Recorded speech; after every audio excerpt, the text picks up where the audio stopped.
Right. तो hydrocarbon में क्या हो गया, दो ऐसे हाइड्रोकार्बन लिखोगे तो क्या होगा, open chain and another one is close chain, open chain close chain. इसमें ओपन चेन में भी क्या हो सकता है, saturated and unsaturated. So saturated मतलब जो सैचुरेटेड फैट होता है वो एल्केन होता है, क्यों, इसमें पाई बॉन्ड नहीं होता, सारा सिग्मा बॉन्ड ही होता है, सब सिंगल बॉन्ड होता है। और अनसैचुरेटेड हाइड्रोकार्बन जो तुम लोगों ने पढ़ा, इतना तक का डेफिनेशन सबको मालूम रहता है, एल्कीन्स एंड अल्काइंस, ये अनसैचुरेटेड में हो गया।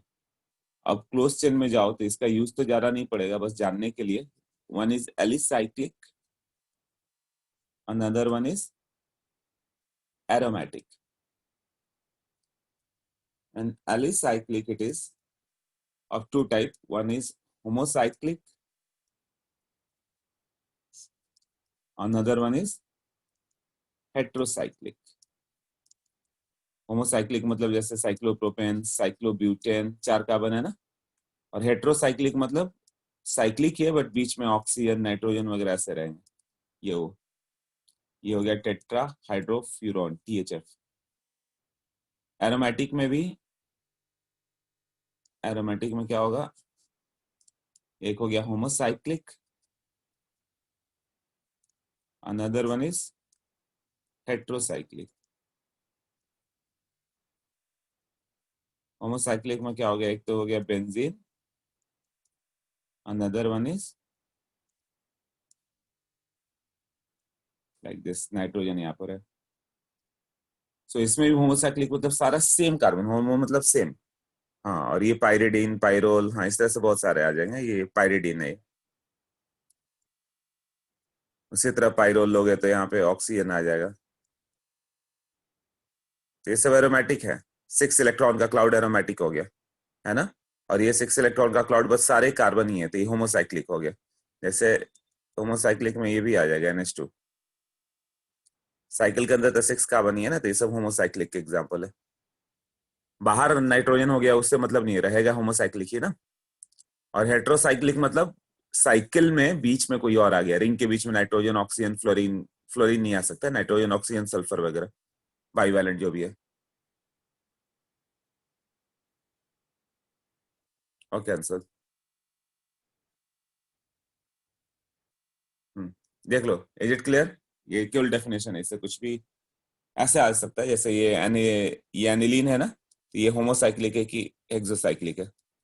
हेक्सो है, एरोमेटिक है कि एंटी एरोमेटिक है, ये सब एरोमेटिक है। ये सब क्लासिफिकेशन GOC में सर ने करा दिया होगा, है ना।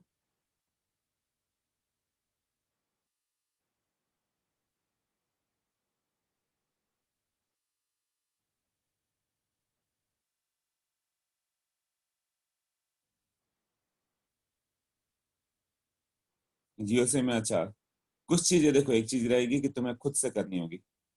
उन्हें जितना हो गया गाइडेंस दे दिया, एक बार तुम्हें NCERT पढ़ लेना, NCERT से ज्यादा कुछ नहीं आएगा। बट NCERT ही नहीं होगा, क्योंकि कई टॉपिक एडवांस वाले हो जाएंगे जो है, तो तुम्हें करने पड़ेंगे वो सब टॉपिक्स। ये टॉपिक मैंने ही रखवाया कि भी जरूरी है, क्योंकि मैंने देखा हाइड्रोकार्बन से हर बार 2 क्वेश्चन दे रहे हैं वो। अभी ऑर्गेनिक वाले टॉपिक तो शायद ना ही कराएं, हो सकता है तुम्हें लर्न करना पड़े, खुद से लर्न करना पड़े।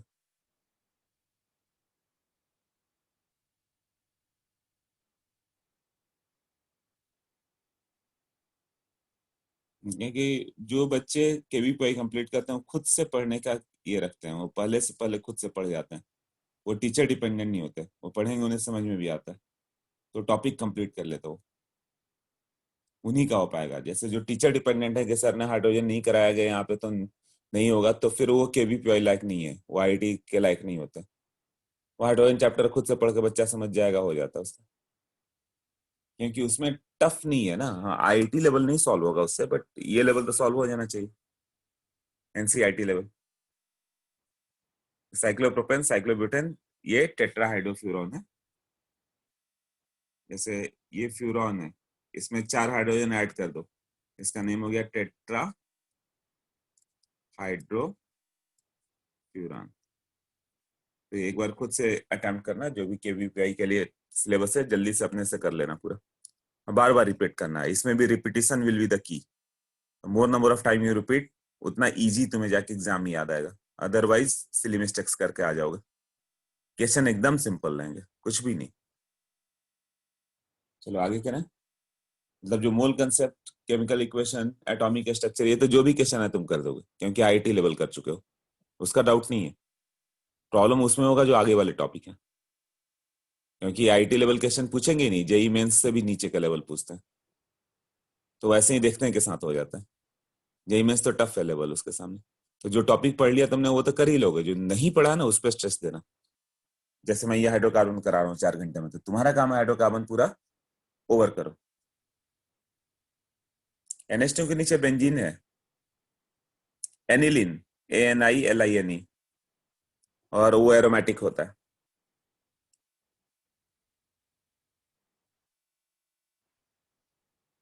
चलो done.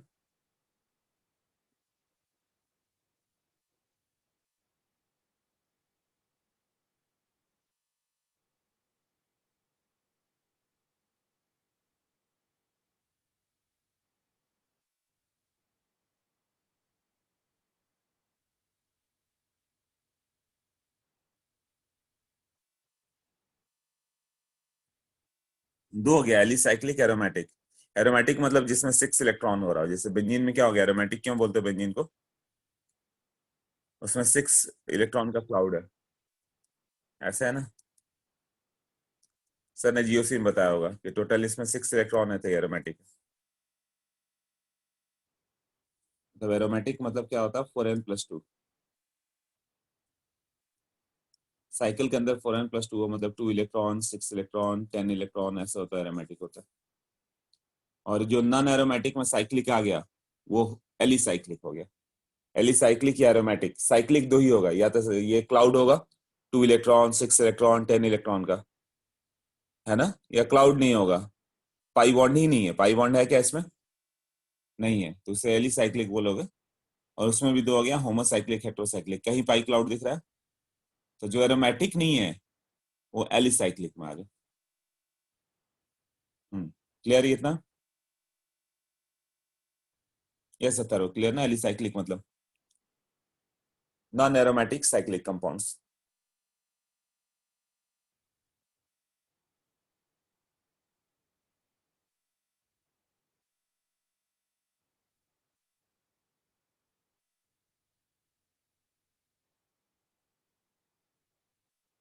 Okay done, next page.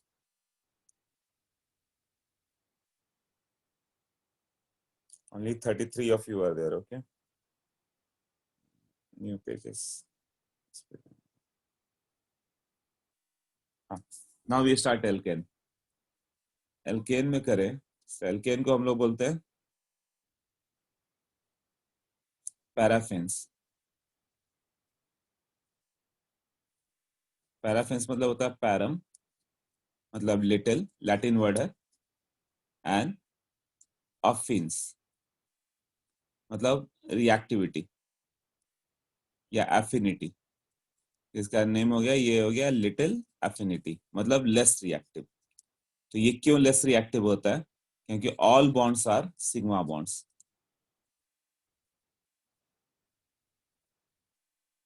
Sigma bonds, तो sigma bonds are strong in nature. Pi bond तो वीक होता है, बट सिग्मा बॉन्ड स्ट्रॉन्ग होता है। सिग्मा बॉन्ड स्ट्रॉन्ग होगा तो क्या होगा, जल्दी ब्रेक ही नहीं होता है।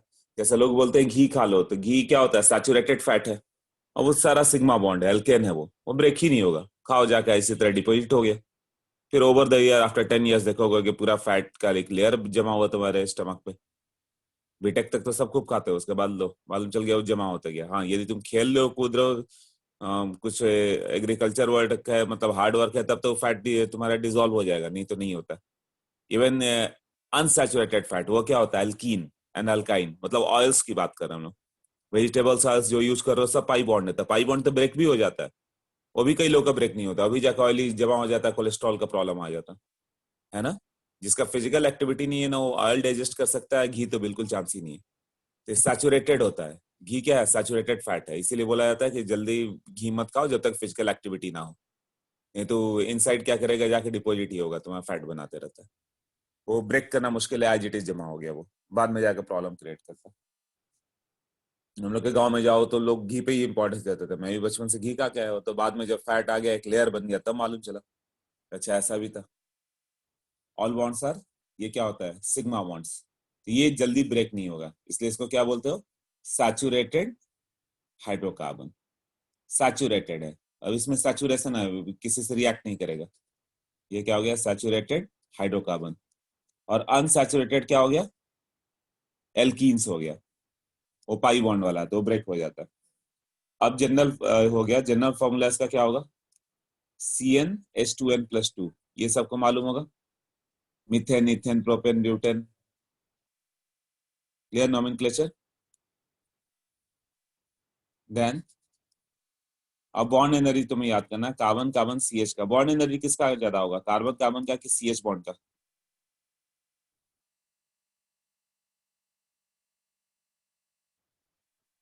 कार्बन कार्बन CH, ये आता है क्वेश्चन, CH का होगा। अरे ये sp3 है, ये लोगे तो क्या हो गया, ये sp3 है, और ये क्या हो गया, ये भी sp3 है। तो sp3 और ये पूरा डायरेक्ट S ही है। एस कैरेक्टर ज्यादा है ना, तो इसका 99 किलो कैलोरी है, तो ये लर्न कर लेना डेटा। आईटी पे जो आया हुआ है प्रीवियस ईयर, वो वही हर जगह आते रहते हैं, ये लर्न कर लेना डेटा। और कार्बन कार्बन का 83 होता है किलो कैलोरी पर मोल। एक मोल लोगे तो 83 किलो कैलोरी चाहिए इसका। बॉन्ड लेंथ कितना होगा, 1.54 एंगस्ट्रम, और ये 1.112 एंगस्ट्रम। तो ये सिंगल बॉन्ड का ये बॉन्ड लेंथ होता है 1.54 एंगस्ट्रम। तो लर्निंग डेटा, तो ये सब क्या हो जाएंगे, sp3 हो गए। sp3 होगा तो शेप क्या होगा, टेट्राहेड्रल। बॉन्ड एंगल कितना आएगा, 109 डिग्री 28 मिनट, sp3 हाइब्रिडाइजेशन का है ना। इसका रिप्रेजेंटेशन क्या होगा,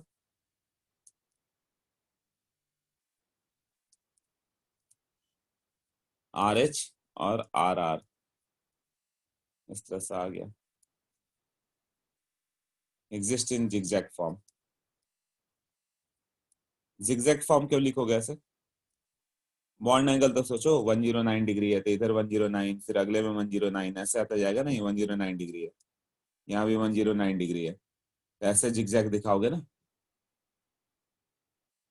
हाँ, तो कार्बन को इस तरह से करते चले जाओगे। ओके, नोट कर लो।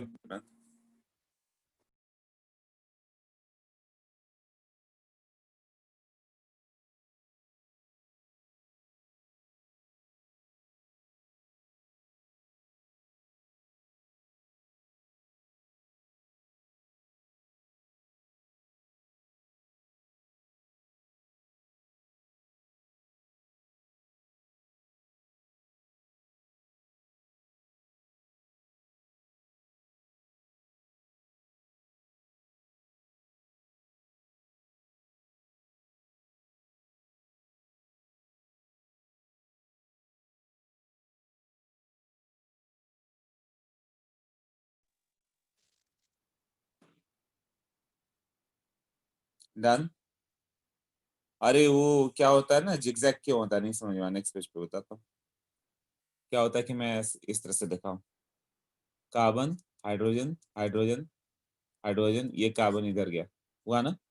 अब यहाँ क्या होगा, ये हाइड्रोजन, sp3 लो, हाइड्रोजन, ये कार्बन, ऐसा होगा ना। 109 डिग्री 28 मिनट सबके बीच में एंगल, सेम एंगल जाएगा ना, 109 डिग्री 28 मिनट, 109 डिग्री 28 मिनट, तो स्ट्रेट लाइन कैसे आएगा सोचो। फिर इसका 3 बॉन्ड ऐसे, तो क्या हो गया, इधर इधर, फिर कार्बन इस साइड जा गया, ऐसा हो गया ना 109 डिग्री 28 मिनट, इसलिए जिगजैग दिखाना पड़ता है। जैसे जितना मेंबर होगा ऐसे दिखाओगे, एक कार्बन, दो कार्बन, 3, 4, 5, 6, मतलब ये क्या है, हेक्सेन।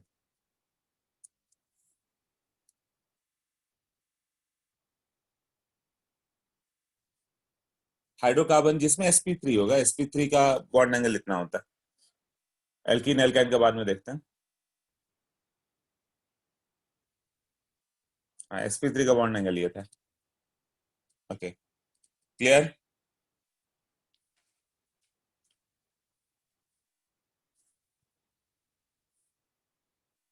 अब हो गया इसका आइसोमेरिज्म। आइसोमेरिज्म कर लिया तुमने, तुम लोगों ने?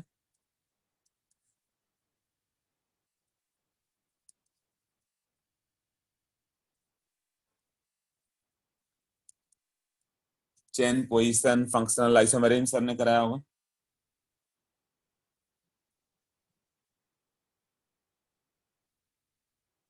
आइसोमेरिज्म नहीं हुआ है? अच्छा, सर ने कौन सा टॉपिक कराया ये बताओ।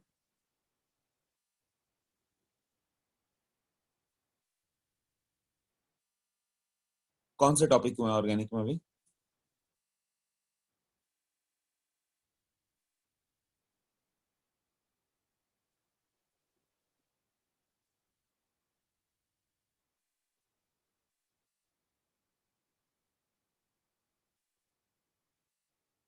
इलेक्ट्रॉनिक डिस्प्लेसमेंट तक।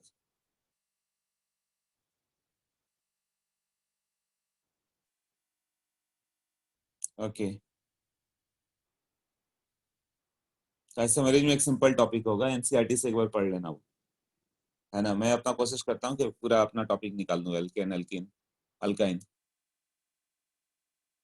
ठीक है। देखो आइसोमेरिज्म क्या होगा, ये इसको चेन आइसोमेरिज्म करेंगे। चेन लेंथ अलग है, यहाँ दो कार्बन, यहाँ एक एक कार्बन का दो है ना।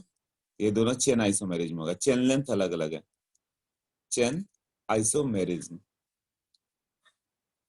और ये पूछे कि ये 1 2 पे है मिथाइल, यहाँ पे 1 3 पे हो गया, ये दोनों जो काउंट होंगे पोजिशनल, पोजिशन अलग अलग है दोनों मिथाइल का, तो these are positional isomerism.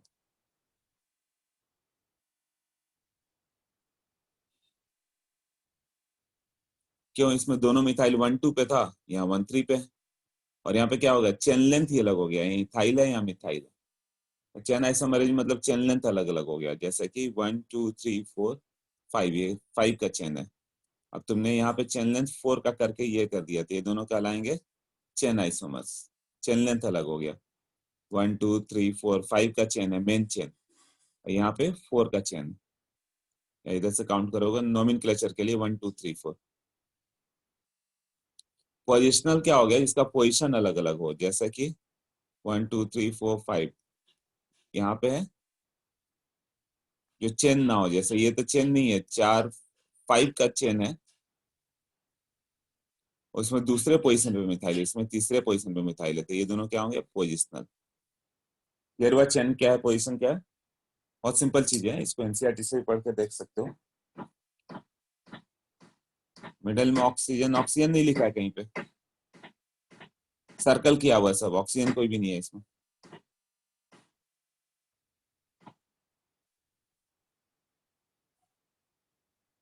Circle ये दिखाने के लिए था कि यहाँ पे दो का चेन है, ये चेन ऑफ टू है। रुको एक काम करता हूँ, सर्कल से प्रॉब्लम हो रहा है, इससे सर्कल निकाल दो। ओके। हाँ, अब इसमें करेंगे तो ये, इसको दूसरे रेट से दिखाता हूँ तब तक क्लियर रहेगा। यहाँ 2 कार्बन का चेन है, 2 कार्बन, यहाँ सिंगल सिंगल 2 कार्बन है, तो चेन लेंथ अलग हो गया, वहां दो 2 कार्बन का चेन है और यहाँ एक एक कार्बन का चेन है।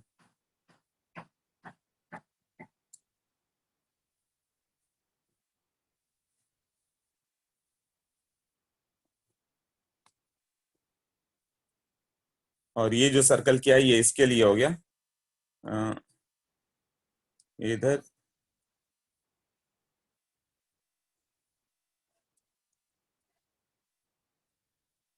यहाँ मिथाइल सेकंड कार्बन पे, यहाँ थर्ड कार्बन पे सर्कल हटा दिया, अब ठीक है। वो हाईलाइट करने के लिए किया था मैंने। हाँ, तो यहाँ 5 कार्बन का चेन है और यहाँ 4 कार्बन का चेन है, दोनों में डिफरेंस है ना। फिर सर्कल करूंगा, कंफ्यूजन होगा। हाँ बोलो। रेड से कर लेता हूँ, रेड से करूंगा तो क्लियर रहेगा कि ये 5 कार्बन का चेन है, ठीक है, और ये 4 का चेन है, तो चेन लेंथ ही अलग है, तो चेन आइसोमेरिज्म। इधर क्या हो गया, ये 5 का चेन है और मिथाइल सेकंड पे है, यहाँ 5 का चेन है और मिथाइल थर्ड पे है, दोनों में डिफरेंस है ना। इसका नेम होगा 2 मिथाइल, सेकंड पे मिथाइल है और पेंटेन, और इसका नेम होगा 3 मिथाइल, पेंटेन। ओके, क्लियर हुआ चेन पोजीशन। तो ये आइसोमेरिज्म हो गया टॉपिक। हेक्सागन के अंदर वाला सर्कल तुम बोल रहे हो? अच्छा, हेक्सागन के अंदर वाला सर्कल वो बेंजीन को बोलते हैं हम लोग। बेंजीन में यदि हेक्सागन के अंदर सर्कल दिखा हो तो बेंजीन है वो। आइसोटेमरेज में जहाँ अलग different topic, general organic chemistry, isomerism और हाइड्रोकार्बन, ये टॉपिक करना होता है तुम्हें। तो तुम्हें जीओसी में जाओगे तो एनसीईआरटी में दिख जाएगा। एक हाइड्रोकार्बन बहुत बड़ा टॉपिक है, उससे पहले दो टॉपिक है, जीओसी और आइसोमेरिज्म। तो ये दोनों आइसोमर्स होते हैं। आइसोमर्स नहीं मालूम तुम लोग को? किसको बोलते हैं आइसोमर्स? यस, इशिता का भी पढ़ा था आइसोमर्स क्या है, 10 तक।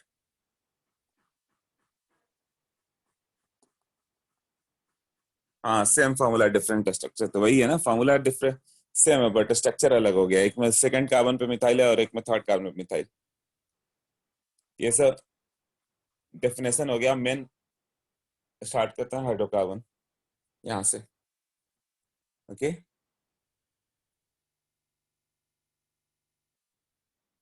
देखो, general methods of preparation. General methods of preparation क्या क्या होगा? पहला है डिकार्बोक्सिलेशन। डिकार्बोक्सिलेशन, डी मतलब हटाना, carboxylation removal of carboxyl group, removal of CO2 group, है ना।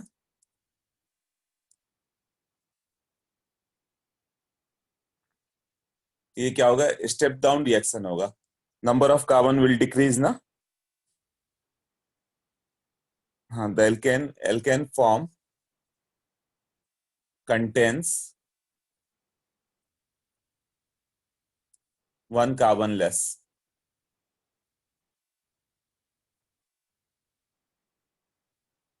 Then the original acid. जो ओरिजिनल कार्बोक्सिलिक एसिड है उससे एक कम आएगा, राइट। जैसे कि अब इसके लिए यूज क्या करते हैं हम लोग? Soda lime. सोडा लाइम क्या है? NaOH प्लस CO का मिक्सचर लेते हैं हम लोग। अब ये NaOH क्या होता है? हाइग्रोस्कोपिक होता है।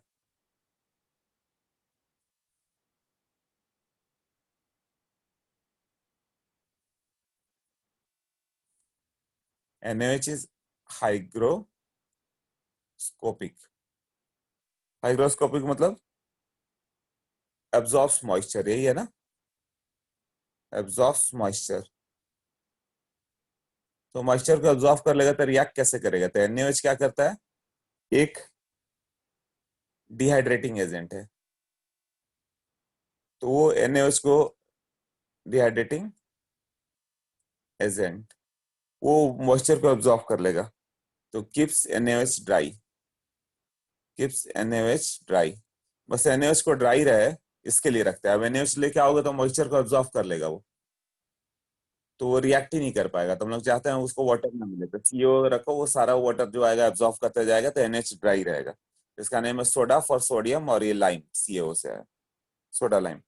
अब होता क्या रिएक्शन कि RCOH ले लो। R is any alkyl group, R is methyl, ethyl, propyl, butyl, है ना। इसको NaOH और CO के साथ हिट करो, NaOH प्लस CO के साथ। तो तुम्हें क्या करना होगा कि यहाँ पे CONA,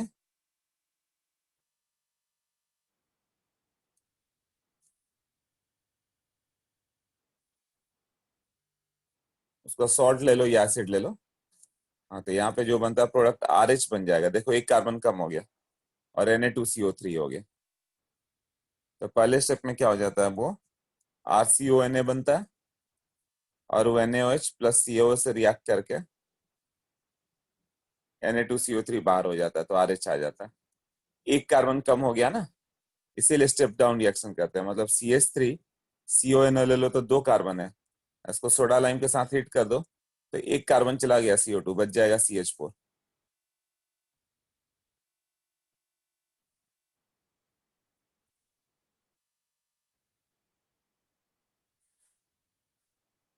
हाँ, फॉर प्रिपरेशन ऑफ एल्केन लेते, अच्छा ये मालूम है तुम लोग कुछ लोगों को?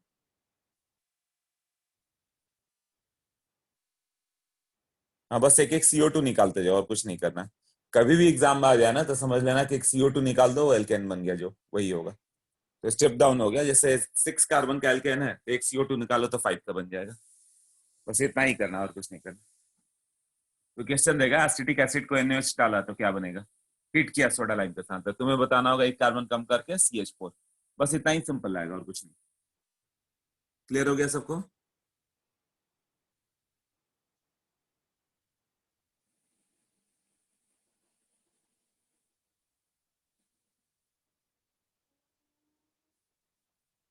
ओके, तो तुम्हारा काम होगा किसको, बस एक कार्बन लेस कर देना है, CO2 उड़ा देना, जो बच गया लिख दो।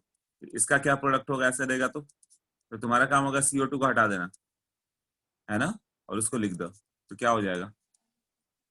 नहीं समझ में आया, देखो अभी समझ में आएगा, अभी लिखा ना, करना क्या है, CO2 को उड़ा दो और जो बचा हुआ प्रोडक्ट लिख दो। बस इतना ही करना है, ठीक है। जैसे CH3CON लिया, तो क्या प्रोडक्ट होगा यही पूछेगा ना, तो बस ये CO2 हटा दो, उसमें ज्यादा कुछ सोचना नहीं, नित्या डायरेक्ट एक कार्बन लिख दो। हाँ, बस इतना ही करना है, इसमें समझने की ज्यादा जरूरत नहीं है।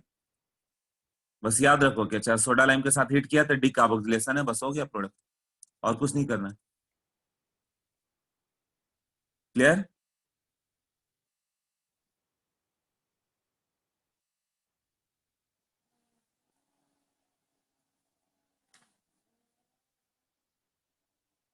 Okay, next.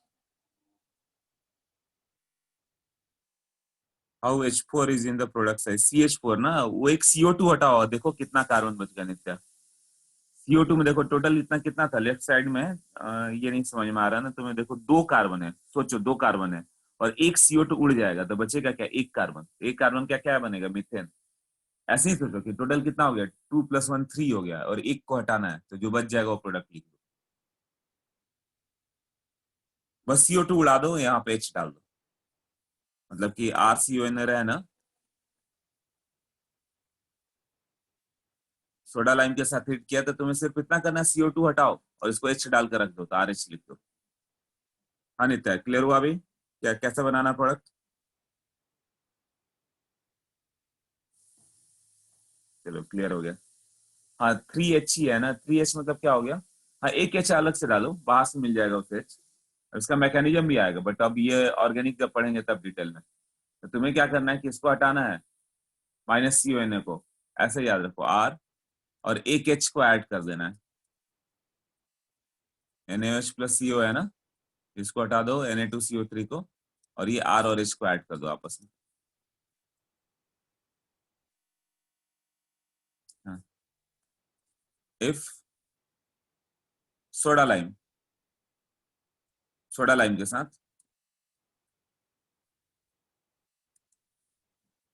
अनसैचुरेशन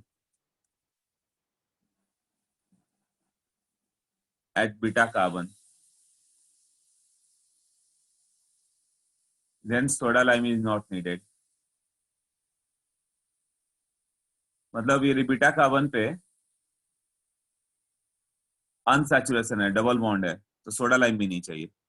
जैसे CH3CO CH2CONA है ना, तब इसके लिए विदाउट सोडा लाइम सिर्फ सिंपली हिट कर दो तो भी काम हो जाएगा तुम्हारा। हाँ, इसको अब सॉल्ट नहीं ले रहे हैं, COS ले रहे हैं हम लोग, है ना। वहाँ वहाँ NaOH लोगे तो सॉल्ट बन जाता था, यहाँ सॉल्ट नहीं, एसिड ही लिया है। तब यहाँ पे ये अल्फा हो गया, बीटा पे अनसैचुरेशन है, तो इसको हिट कर दोगे तो CO2 निकल जाएगा, तो क्या बच जाएगा, CH3CO CH3, तो soda lime is not needed.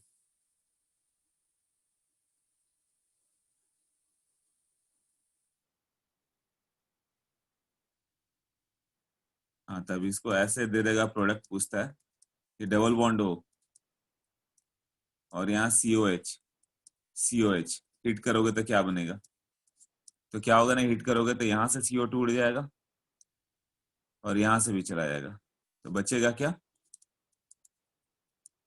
ये डबल बॉन्ड बोला। तो सोडा लाइम यदि बीटा कार्बन पे डबल बॉन्ड है तो direct without soda lime CO2 को निकाल देना, सोडा लाइम की जरूरत नहीं। How to identify beta carbon. Alpha मतलब पहला कार्बन, बीटा मतलब दूसरा कार्बन। तो COH के बाद वाला कार्बन को अल्फा कार्बन बोलते हैं, और उसके बाद वाले को बीटा कार्बन, फिर गामा, फिर डेल्टा। फर्स्ट कार्बन अल्फा है। Okay, next.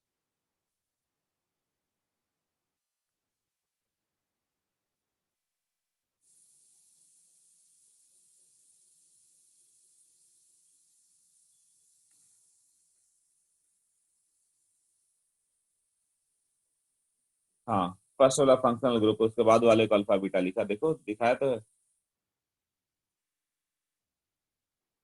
ये अल्फा है, ये बीटा है। Okay, done.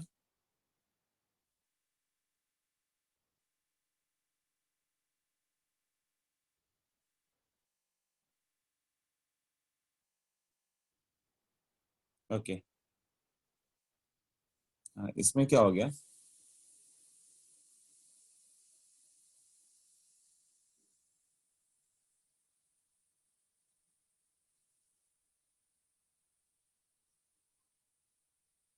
Between two COH,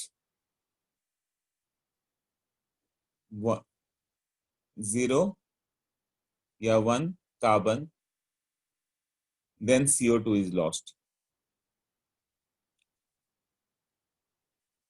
मतलब CH2 के साथ COH रहा है ऐसे, तो दोनों COH यदि सेम कार्बन पे है, तो फिर सोडा लाइम नहीं चाहिए, सिर्फ फिट करो CO2 बाहर, तो ये ऐसे निकल जाएगा। तो क्या बन जाएगा? CH3COH। ये भी डिकार्बोक्सिलेशन है, यहाँ से भी बाहर गया ना वो। और COH है, ये ऑक्जेलिक एसिड होगा, तो इसको हिट करोगे तो भी यहाँ से एलिमिनेट होगा, और जो बच जाएगा फॉर्मिक एसिड बन जाता है। तो ऑक्जेलिक को हिट करोगे तो फॉर्मिक में आ जाता है। ये भी डिकार्बोक्सिलेशन है। ऊपर वाला मैलोनिक एसिड है, it has been converted to acetic acid. ये सब रिएक्शन लर्न कर जाना। तो दो COH के बीच में कोई भी कार्बन ना हो, जैसे यहाँ पे सेकंड वाले केस में ऑक्जेलिक में दो COH के बीच में कोई भी कार्बन नहीं है, तो भी CO2 लॉस होगा। तो ऑक्जेलिक हिट करके फॉर्मिक आता है, डायरेक्ट लर्न कर लोगे। और दो COH के बीच में एक कार्बन पड़ गया तो भी हिट करोगे तो बन जाएगा। तो क्वेश्चन कैसे देता है तुम्हें? वो इस तरह से देगा, यहाँ पे COH ये दो COH एक ही कार्बन पे है ना, तो इसको भी हिट करोगे तो डिकार्बोक्सिलेशन हो जाएगा। दो COH एक ही कार्बन पे, ये बाहर चला जाएगा, और क्या बन जाएगा? COH, एक बच जाएगा। मतलब two COH on the same carbon, तो तुम्हें एक CO2 को निकाल देना है बस। क्लियर?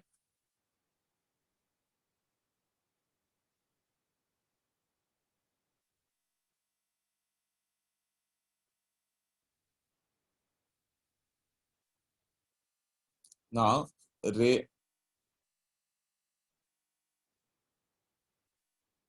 नहीं ये तो हो गया।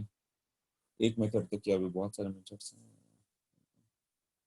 अगस्त लो, पूरा एक्सप्लेन करना पड़ेगा, उतना टाइम नहीं। अगस्त, डाउट पूछो, कौन सा डाउट है? अच्छा, ये इसी पेज में डाउट है कि हाँ, दो COH यदि एक कार्बन पे ही कहीं रहे ना, तो तुम्हारा काम होगा CO2 को निकाल देना बस। तब CO2 अनस्टेबल होता है। दो COH एक ही कार्बन पे है ना, वो किसी फॉर्म में देगा, ऐसे दे देगा। ये COH और COH, देखना दो COH ग्रुप एक ही पे है, तो तुम्हारा काम होगा एक CO2 को बस निकाल दो, और प्रोडक्ट लिख दो, डिकार्बोक्सिलेशन। हाँ दोस्त, क्लियर हुआ क्या करना है? तो इस तरह से लर्न करना पड़ता है। टू COH मतलब एक ही कार्बन पे तो निकल दो, एक ही निकालना है, एक CO2। सर हर केस में एक ही CO2 निकालना है, डिकार्बोक्सिलेशन दो का नहीं होगा। दो COH on the same carbon, तो एक CO2 निकालो। देखो कहीं भी मैंने एक ही CO2 निकाला, दो नहीं। बीच में जीरो कार्बन का क्या मतलब हो गया कि ये ऑक्जेलिक, देखो जीरो इंटरवीनिंग कार्बन। या दो COH है ना, इसके बीच में क्या हो गया? कोई कार्बन नहीं है बीच में, है क्या? या दो COH के बीच में वन इंटरवीनिंग कार्बन है, एक कार्बन इंटरवीन करने वाला है, वहां नो कार्बन इंटरवीन करने वाला है।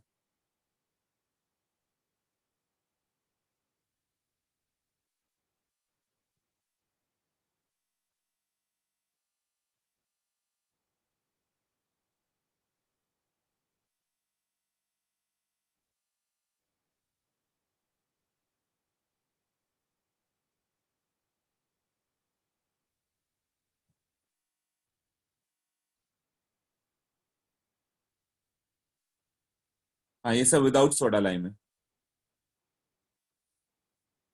इफ हीटेड, इसको हीट करोगे तो ऐसा होगा, इसको सोडा लाइम वगैरह कुछ नहीं चाहिए।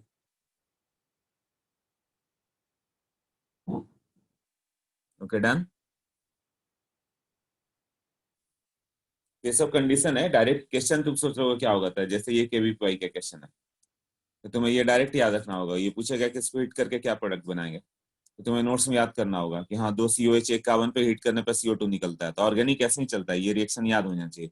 बार बार पेज वो करते करते लर्न हो जाना चाहिए कि अच्छा, दो सीओएच सेम कार्बन पे है तो हीट करने पर CO2 बाहर, तो ऐसा बन जाएगा। यही सब डायरेक्ट क्वेश्चन है जो मैं बता रहा हूँ, एकदम सिंपल सिंपल डायरेक्ट क्वेश्चन।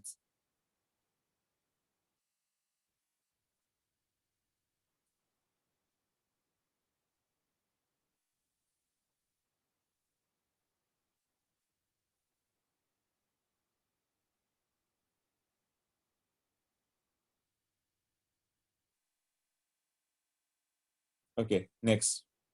एक प्रिपरेशन किया है, इस तरह से 10 प्रिपरेशन 10 प्रॉपर्टीज करना है 2 घंटे में, करीब करीब। दूसरा हो गया कोल बेस इलेक्ट्रोलिसिस। कोलवेज में क्या होगा, 2 मोल्स ऑफ RCONL हो गए ना, तो इसका इलेक्ट्रोलिसिस करोगे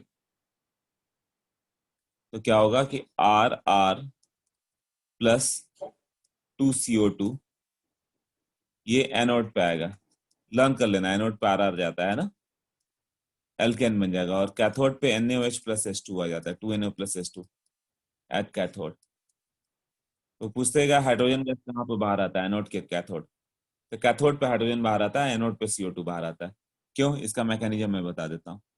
यदि RCOONA को लोगे, RCO-Na+ है, तो एनायन मूव्स टू एनोड, ये एनायन है, एनायन को मूव्स टू एनोड लिखना, और कैटायन मूव्स टू कैथोड, ये इलेक्ट्रोलिसिस का रूल है। एनायन को एनोड पे, कैटायन को कैथोड पे ले जाना है ना। एट एनोड क्या होगा, if we take RCOO-, anode पे एनायन चला गया, एनायन पे लॉस ऑफ ऑक्सीडेशन होता है, ऑक्सीडेशन होता है सॉरी, मतलब लॉस ऑफ इलेक्ट्रॉन। तो इसका बैटरी लगाया गया तो इलेक्ट्रॉन को फोर्सफुली बाहर कर दिया गया, तो ऑक्सीजन क्या हो गया, फ्री रेडिकल बन गया, उसका इलेक्ट्रॉन तो चला गया, तो ऑक्सीजन एज इट इज नहीं बचेगा, इसको अपना वैलेंसी चाहिए, तो वो बीच में R वाले बॉन्ड को ब्रेक करेगा, और ये खुद CO2 बन जाएगा यहाँ पे, और क्या बन जाएगा, R रेडिकल प्लस CO2। अब दो R रेडिकल आपस में कंबाइन करके RR बन जाएंगे, मतलब 2 मोल से स्टार्ट करोगे तो दोनों से दो दो इलेक्ट्रॉन गया, यहाँ से 2R रेडिकल आ गया, ये 2CO2 आ गया, 2R रेडिकल RR आ गया, तो एनोड पे होगा। और एट कैथोड क्या होगा,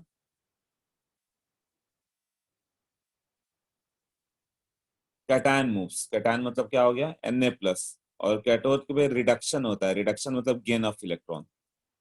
एक वर्ड मैंने कहीं पे बताया था, लियोगर।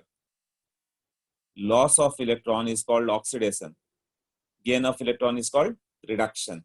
इलेक्ट्रॉन गेन करेगा तो सोडियम बन जाएगा, और सोडियम बनाने की वाटर से रिएक्ट कर जाएगा, ये क्या बन जाता है, NaOH और H2। हाँ, अब पूछो क्या है इसमें।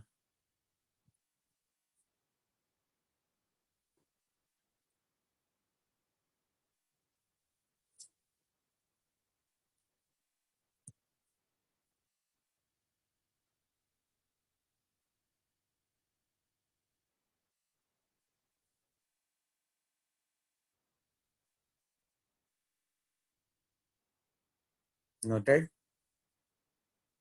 ओके।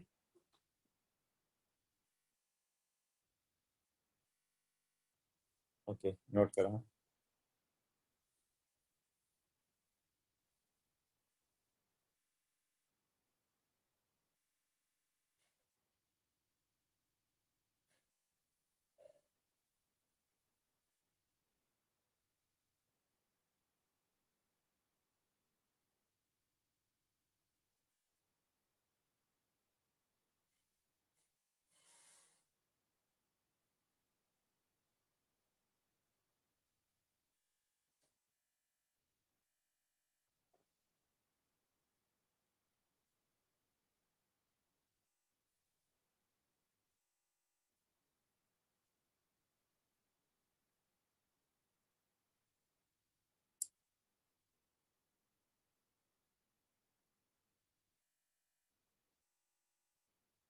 इन द ब्रैकेट, है ना। लियोगर, वो बताया था loss of electron is called oxidation, gain of electron is called reduction. Oxidation reduction क्या है, डेफिनेशन कई लोगों को नहीं मालूम है तो। Loss of electron, loss of electron is called oxidation, loss of electron is called oxidation, and GER, gain of electron is called reduction. So gain of electron is called reduction, GER, GER, ये हो गया LEO, लियोगर।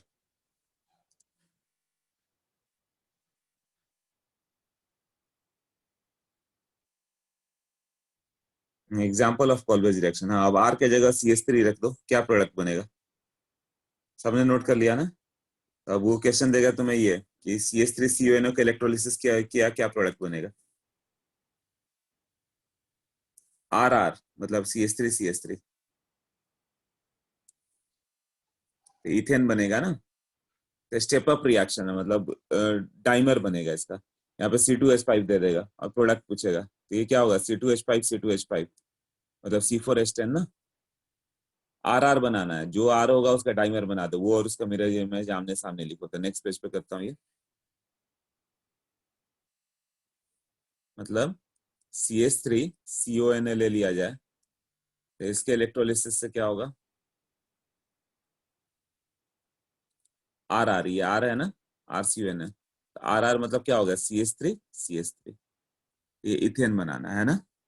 और क्या बन जाएगा, हाँ C2H6 बनेगा, और यहाँ पे CO2 बाहर जाएगा। तो ये प्रोसेस एक ही पे होगा, एनायन मूव्स टू एनोड, तो एनोड पे होगा ना। तो पूछेगा CO2 गैस कहाँ बाहर जाएगा, एनोड पे।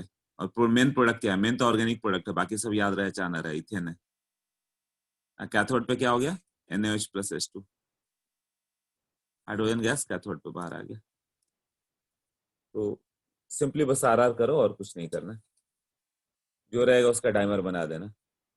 जैसे कि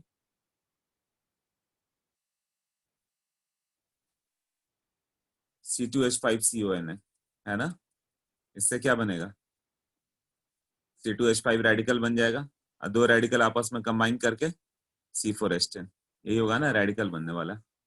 अब CH2CONA लिया, इसका नाम सोडियम सक्सीनेट है।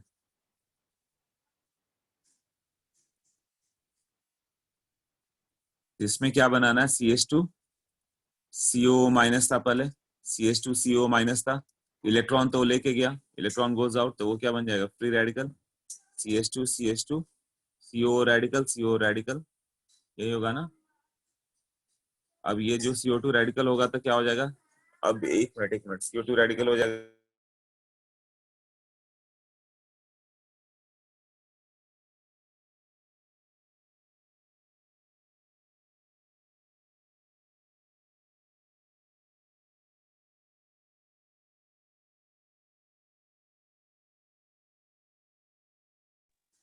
ओके।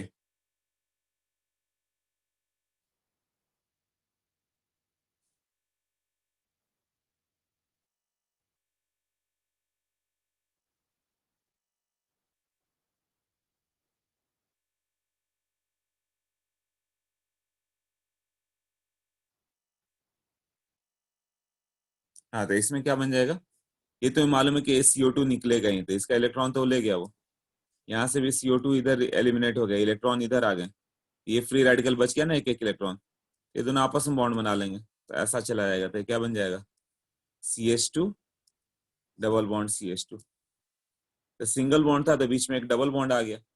अब थोड़ा सोचो, ऐसे दे दूं मैं, HC डबल बॉन्ड CONA, इसको इलेक्ट्रोलिसिस से क्या होगा, तो सोचो थोड़ा।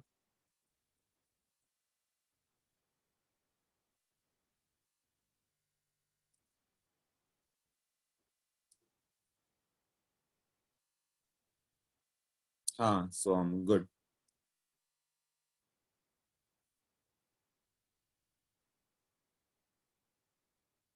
हाँ C2H2 गुड। हाँ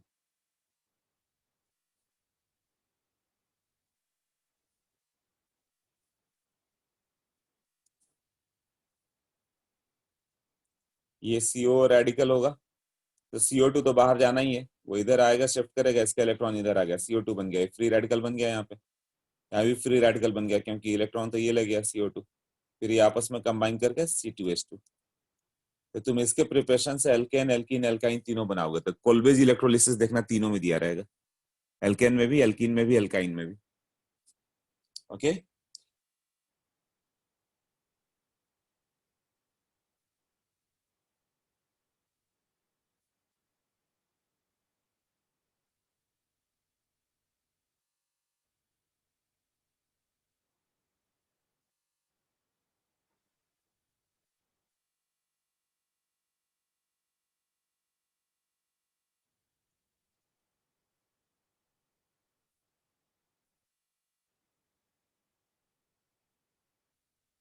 एक मिनट न्यू पेज पे चला गया गलती से, रुक जाओ। हाँ हाँ नेता बोलो।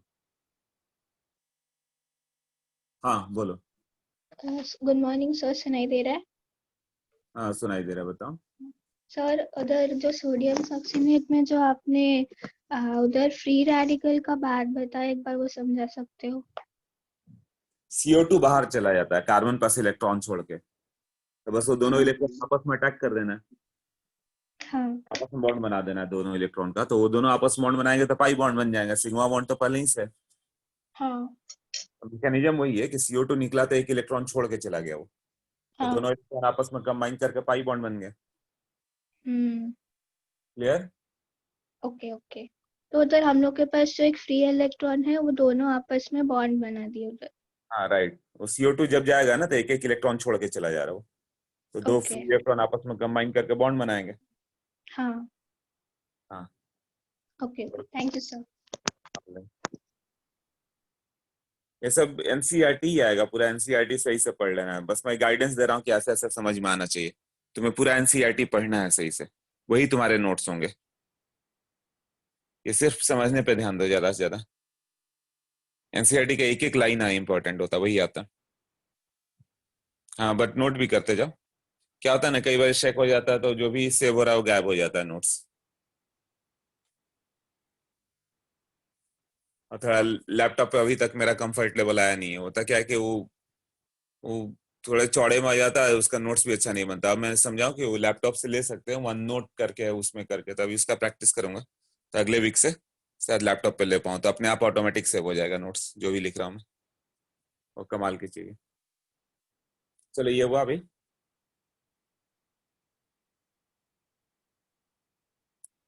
हाँ सोम, क्या होता है ना कि लेक्चर के नोट्स का क्या होगा, शेयर करने को बोला ना। हाँ वो वन नोट पे करते हैं, वही मैंने बात किया कि मुझसे तो हो ही नहीं पा रहा है, मुझे इतना सारा नोट्स लिखना है, और यदि मैं उस पे लिखता हूँ जो अपना शेयर स्क्रीन पे, तो 2-3 लाइन में पूरा पेज ही भर जाता है।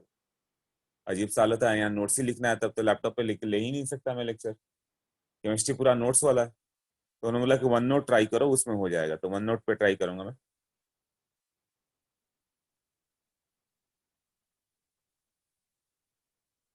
हाँ जूम पे व्हाइट बोर्ड पे करता हूँ मैं।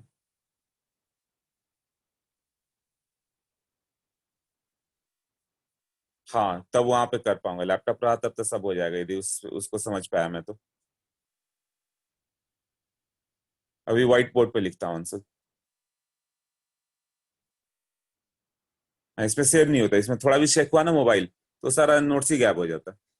इसलिए मैं बच्चों को बोलता हूँ कि खुद से लिख लो, पता नहीं थोड़ा मोबाइल शेक होता है चला जाता है कई बार, या नोट्स शेयर कर देता हूँ पूरा।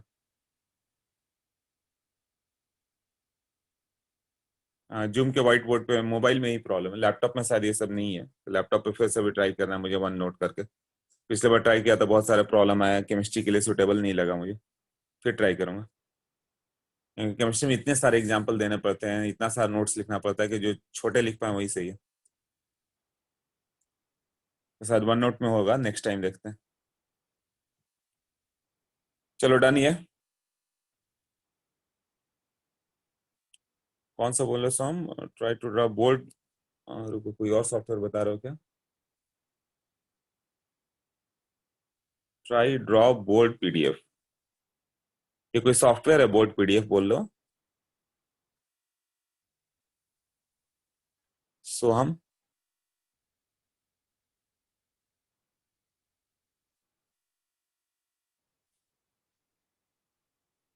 अच्छा, जीएम सर कुछ और रखते हैं, draw board PDF, okay.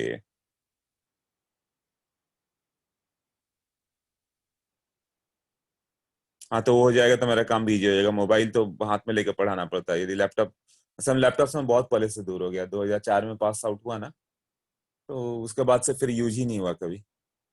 Mechanical engineer हूँ तो उससे कांटेक्ट ही छूट गया मेरा लैपटॉप से।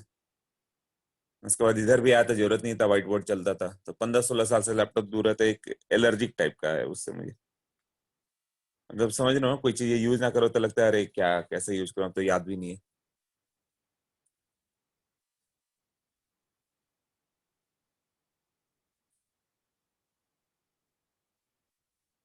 Window journal, it's like a notebook. अभी तो वन नोट ही सेव करके देखता हूँ उसको। अगले वीक में उससे एक बार ट्राई करता हूँ। हो जाए तो बहुत अच्छा होगा मेरे लिए, ऐसे कंफर्टेबल बैठ पाऊंगा लैपटॉप चला के। ओके देखो, नेक्स्ट इतना हो गया ना। अब क्या हो गया, थर्ड हो गया रिडक्शन।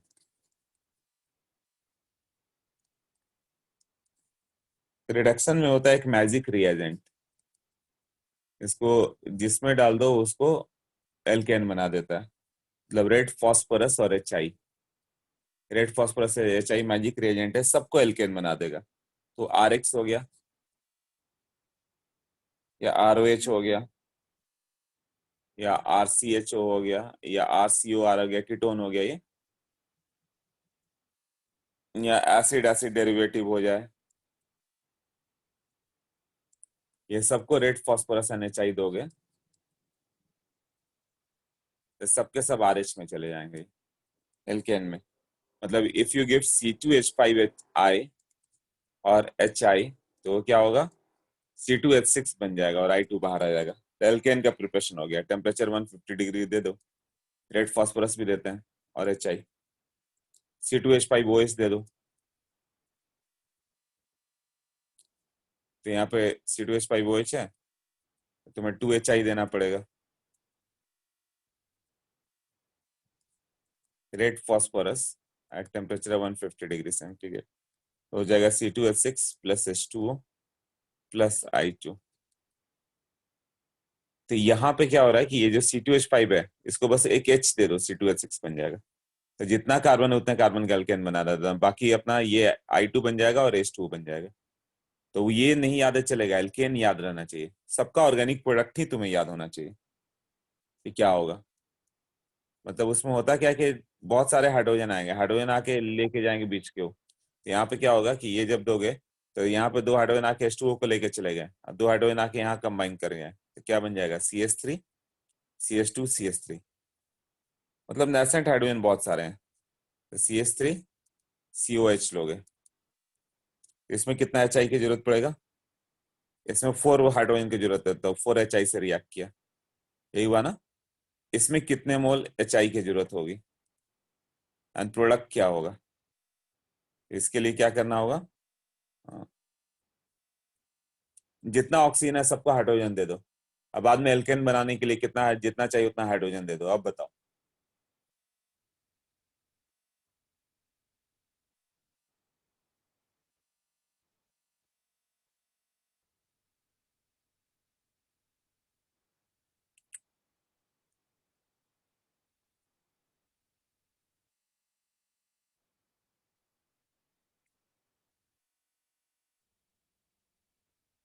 हाँ, 150 200 वही रहेगा। तो बस हीटिंग याद है तो चलेगा, टेम्परेचर नहीं याद है चलता है वो। दो हाइड्रोजन यहाँ का आके ले जाएगा, दो हाइड्रोजन इस ऑक्सीजन को आके ले गया, तब तो CH3CH बन गया ना, तो दो हाइड्रोजन यहाँ भी आ जाएगा, तो क्या बन जाएगा, CH3CH3 एल्केन बन जाएगा ना।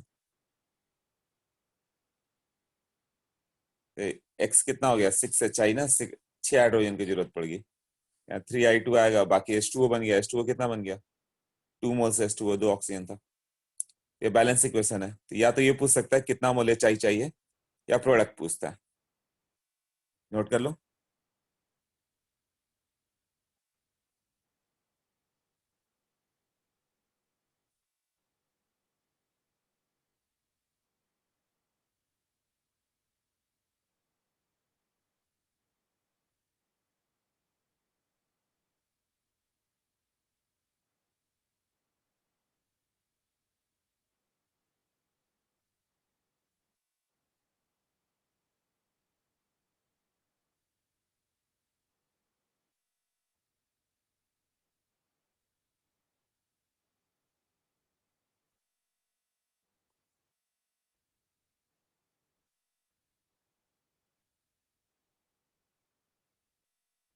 Okay, noted.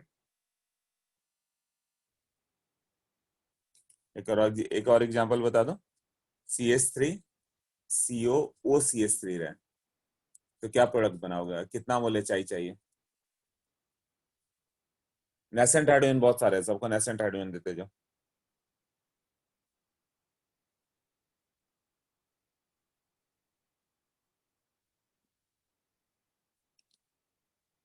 फोर। हाँ, प्रोडक्ट लिखने में गलत होगा, प्रोडक्ट पहले लिख लो, गलत होगा तो फिर याद आ जाएगा क्या था।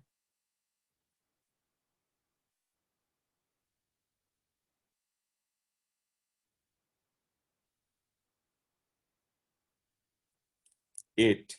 ओके। हाँ, दो हाइड्रोजन तो यहाँ गया, H2O निकल गया। अब दो हाइड्रोजन यहाँ से लेके H2O निकल गया, तो बॉन्ड ब्रेक हो गया ना। तो तीन हाइड्रोजन यहाँ पे आएंगे, एक हाइड्रोजन इसको मिलेगा, ये बॉन्ड बीच से ब्रेक हो चुका है ये। तो क्या बन जाएगा, CH3 उसका बन जाएगा CH4 और 2 मोल H2O। तो हाइड्रोजन कितना जरूरत पड़ेगी, 2 + 2 4 + 4 8, तो 8 HI।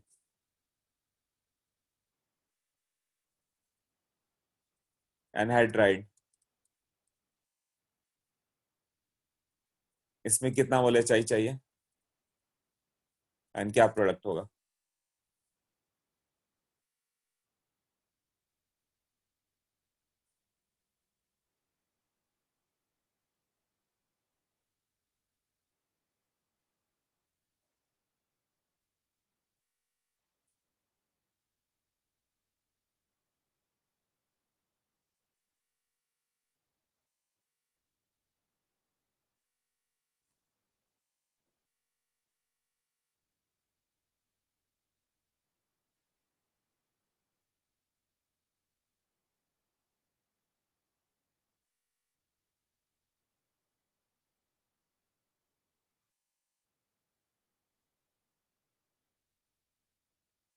13, and product also.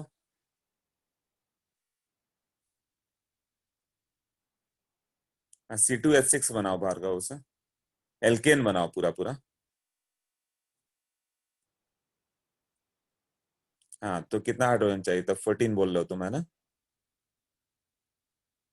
जो 12 HI आ रहा है, H12 भी आएगा,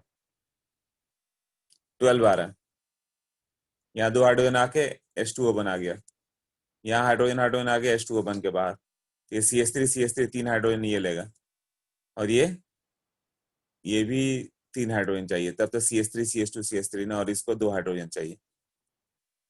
तो ये बन गया CH3 प्लस इधर हो जाएगा C2H5 CH3, मतलब ये क्या बन जाएगा हाँ, एक मिनट अथर्व, ये क्या बन जाएगा, CH3 इसका पार्ट, ये पार्ट यहाँ पर आ गया, इसका पार्ट यहाँ पर आ गया, और बीच वाले सारे H2O हो गए, कितने हो गए, 3H2O। तो टोटल हाइड्रोजन कितना चाहिए, 2 + 2 + 2 6 + 6 12, हाँ तो 12 HI। हाँ थरो बोलो।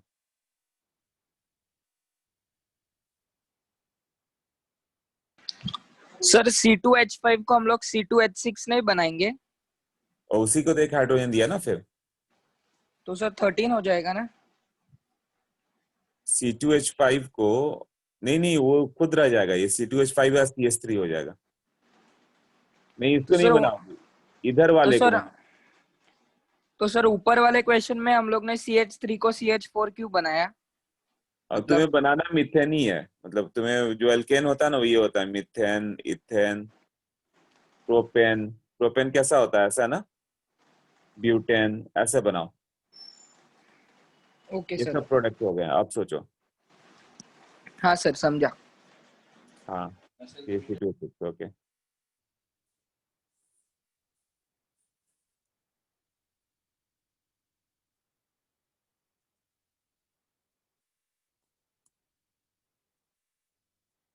हाँ, तो सबको ये मालूम चल गया। Okay, next one. अब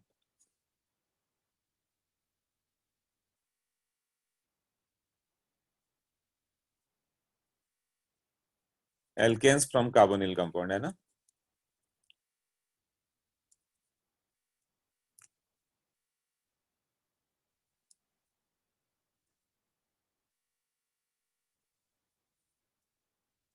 पहला होगा क्लेमेंसन। क्लेमेंसन रिडक्शन एक इंपॉर्टेंट रिडक्शन होता है, रिएजेंट तुम्हें लर्न करना होगा, है ना। तो जैसे CO हो गया, इसमें तुम क्या ऐड करोगे, ZnHg और HCl ऐड करोगे, जिंक अमलगम। Hg मतलब अमलगम, है ना। और एक एसिड HCl, डायरेक्ट याद करना है, जिंक अमलगम HCl। इसमें क्या बन जाएगा, CH2। और वही चीज उल्फ केस्नर पे चले जाए,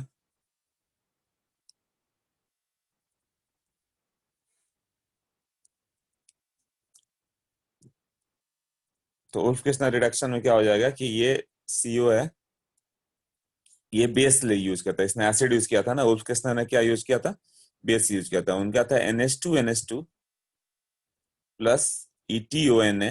ET मतलब इथाइल, C2H5ONA। और इसको 180 डिग्री सेंटीग्रेड हीट किया था उन्होंने। तो यहाँ पे इसका CH2 बन गया, एल्केन बन गया। मतलब कीटोन से डायरेक्ट एल्केन बनाना है तो या तो क्लेमेंसन रिएक्शन, रिएजेंट अच्छे से याद कर लेना, ये दोनों इंपॉर्टेंट है, ये भी और ये भी। उल्फ किसने, दोनों का रिएजेंट बस लर्न कर लेना, और कुछ नहीं है। NH2 ETONA, इससे बनता है। तो कभी भी प्रोडक्ट दे, बताता हूँ मैं, पहले तो रिएजेंट लर्न करो, नोट कर लो, बताओ।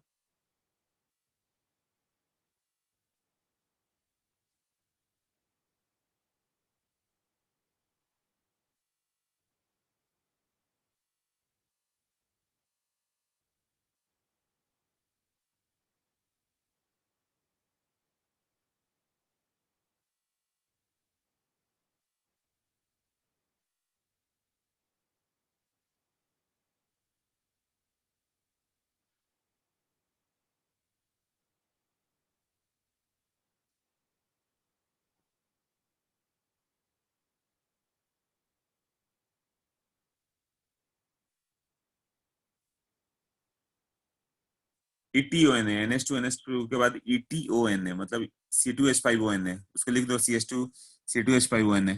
NH2 को हाइड्राजीन बोलते हो।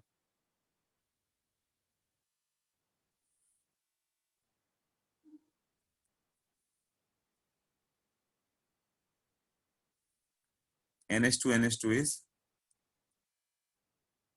हाइड्राजीन। और ETONA मतलब इथाइल ग्रुप। Me मतलब मिथाइल, मतलब C2H5ONA। और हीट, ये बेस कैटालाइज, इसमें बेसिक है, वो एसिडिक था।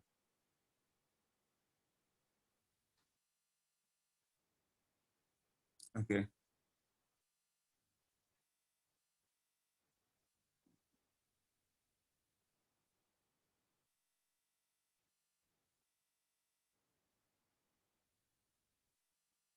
जिंक अमलगम, उसे याद करना। वो अलग हो जाएगा, जिंक और HCl ना, ZnHCl का रिएक्शन अलग होगा वो। उसने क्या यूज किया, क्लेमेंसन डायरेक्ट यूज करो। सब CH2 है, वो की जगह CH2 कर दो। CO हटा के CH2 कर दो, वो हटा के H2 कर दो बस।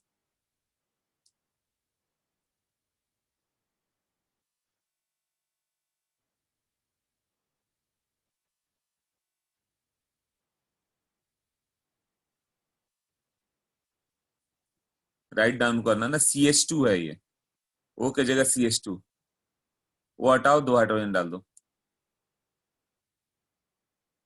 तो दोनों सेम ही प्रोडक्ट है, ऊपर और नीचे दोनों सेम लिखा हुआ है, ये और ये सेम ही है, एक ही जैसा लिख दो। मतलब प्रोडक्ट दोनों का सेम है, ये नहीं लिखूं मैं तो भी चल जाएगा, ये प्रोडक्ट है। Okay done, next. हाँ मतलब ऑक्सीजन हटा के 2 हाइड्रोजन डाल दो, बस हो गया, और कुछ नहीं करना है। जैसे ये इस तरह से प्रोडक्ट देगा, डबल बॉन्ड हो, तो ये हो गया ना, इसके साथ ऐसे देगा कि ZnHgHCl क्या है, डायरेक्ट क्वेश्चन आएगा तो तुम्हें याद रहेगा, अच्छा ये क्लेमेंसन है, ऑक्सीजन हटाओ, ऑक्सीजन हटा के क्या करना है, 2 हाइड्रोजन डाल दो, यहाँ पे 2 हाइड्रोजन डाल दोगे ऐसे, यहाँ पे 2 हाइड्रोजन है तो हाइड्रोजन कभी दिखाते नहीं है ऐसे, हाइड्रोजन दिखाया नहीं जाता, अंडरस्टूड है कि वहां पे हाइड्रोजन आ चुका है, तो इसको हटा दोगे ऐसे, तो पूरा ओके, तो ऐसे करके इस तरह से, मतलब CH3 COCH3 आ गया, तो इसको जैसे क्लेमेंसन या उफ केस्नर, ये रेजेंट याद आना चाहिए। अच्छा, ETONA के साथ ऐसे लिखा रहेगा, हिट किया क्या प्रोडक्ट बनेगा, तो तुम्हारे ऊपर ये क्या होगा, CH3 CH2 CH3, मतलब ये ऑक्सीजन हट के यहाँ पे 2 हाइड्रोजन आ जाएगा।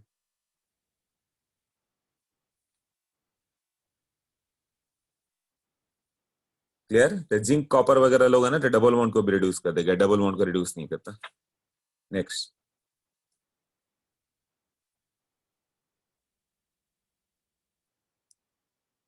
अब RX का रिडक्शन करना होगा तुम्हें RH में, तो तुम यहाँ पे जिंक कॉपर दे दो, चलेगा, जिंक कॉपर HCl या Zn प्लस HCl,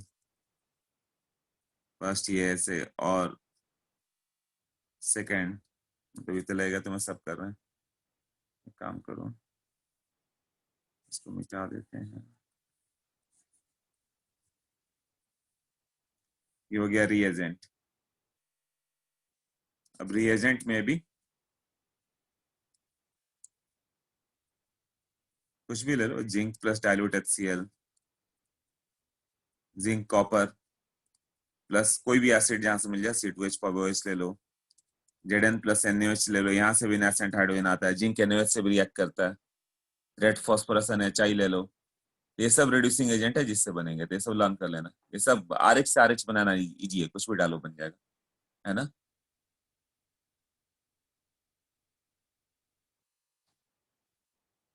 ओके,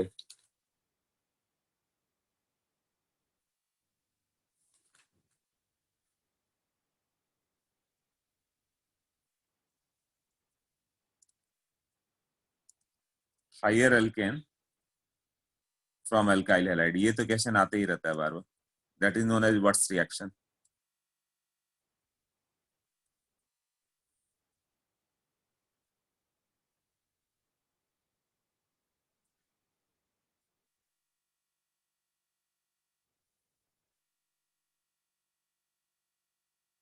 हाँ, ETONA रहेगा मार्गो वहां पे, C2H5ONA।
हाँ, सोडियम इथॉक्साइड नोटेड।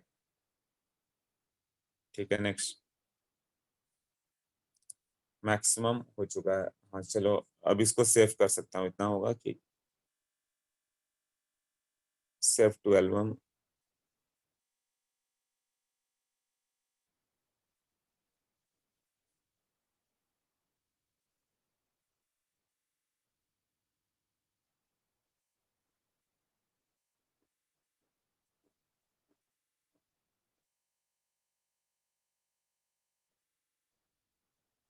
देखो, हायर एल्किन की बात करें तो इसमें हो गया वर्ड्स रिएक्शन।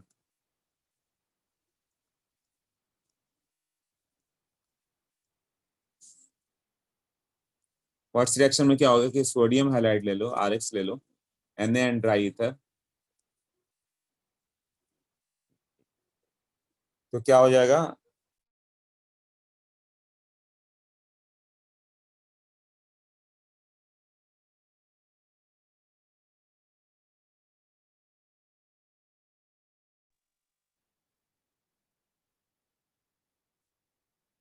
तो क्या हो जाएगा इसमें, किसी को मालूम है?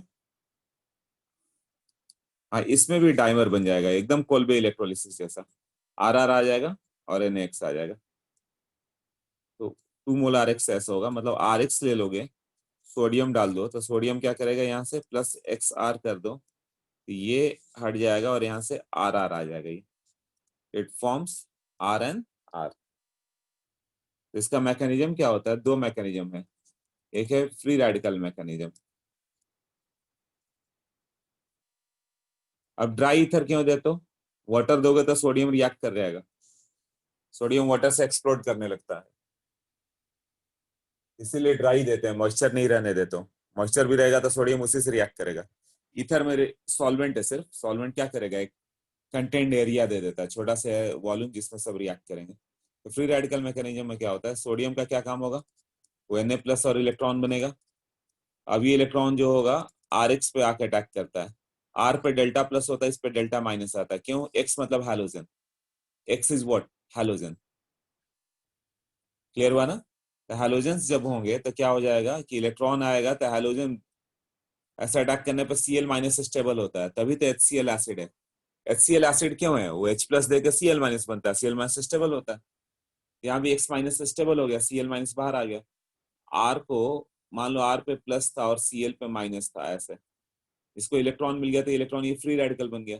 एक RR रेडिकल आपस में रिएक्ट करके क्या बन जाएगा, जैसे कोलबेज में हुआ था, R रेडिकल बना था, 2 R रेडिकल आपस में रिएक्ट करके RR बन गया। तो ये हो जाएगा फ्री रेडिकल मैकेनिज्म। मतलब CH3 CH2Cl हो गया, सोडियम दोगे तो पहले क्या बन जाएगा, CH3 CH2 रेडिकल, और यहाँ पे क्या हो गया, ये Cl- बाहर आ गया ना, Cl- बाहर गया। अब ये दो रेडिकल आपस में कंबाइन करके CH3 CH2 CH2 CH3 ऐसे बन जाएगा ब्यूटेन।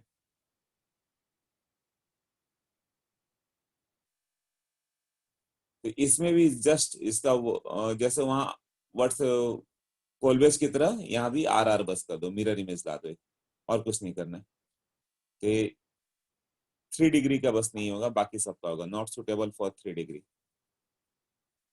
अब 3 डिग्री RX का मतलब क्या हो गया, मतलब जब तुम ऐसा लोगे ना 3 वाला, और यहाँ पे इसको नेक्स्ट पेज पे बताता हूँ। हाँ, पहले फ्री रेडिकल मैकेनिज्म देख लो, इसमें कोई डाउट है वो बताओ।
एल्केन जब भी बनाओगे आर बनाता, क्या क्या एल्केन बन सकता है बताओ?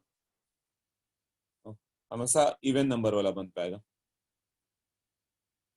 आर मतलब एक एक कार्बन हो गया तो CH3 इथेन मतलब मीथेन तो बन ही नहीं पाएगा।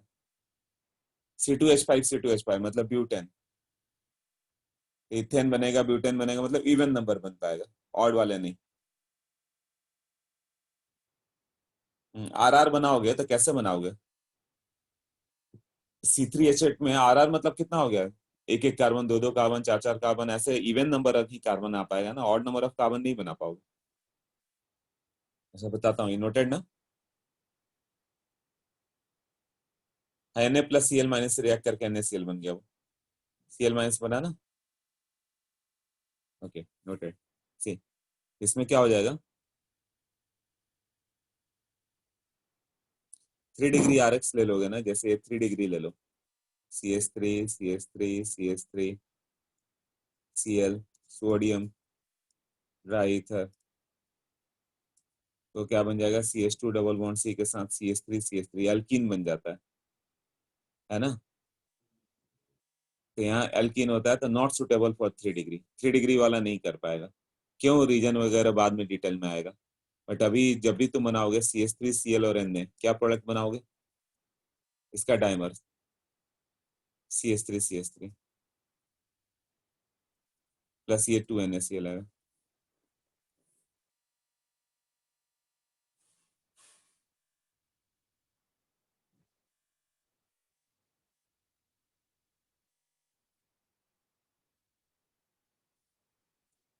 ओके प्रीवियस पेज अभी करता हूँ। 2C2H5Cl प्लस Na, क्या बन जाएगा? आर बनाओ तो दो कार्बन का आर क्या होगा? ब्यूटेन ना, तो ये C4H10 पे चला गया डायरेक्ट, इथेन, प्रोपेन, ब्यूटेन ऐसे चलते जा रहा है ना।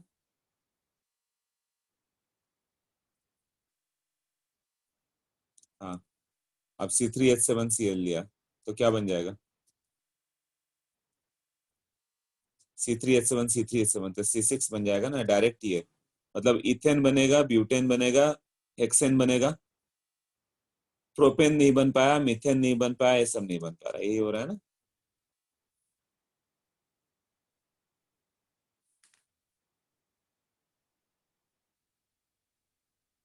हम्म, अब तुम CH3 और C2H5 लिख दो और तब सोडियम दे दें, क्या क्या प्रोडक्ट होगा?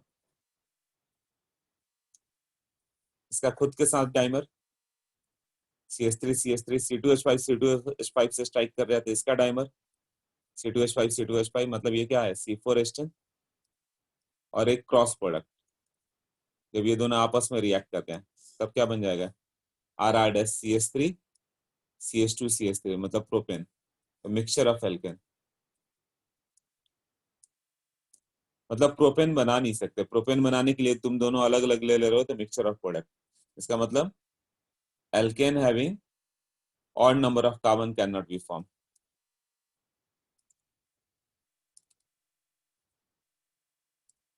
Odd number of carbon cannot be formed. कौन सा हो गया example? CH4, C3H8, C5H12 etc.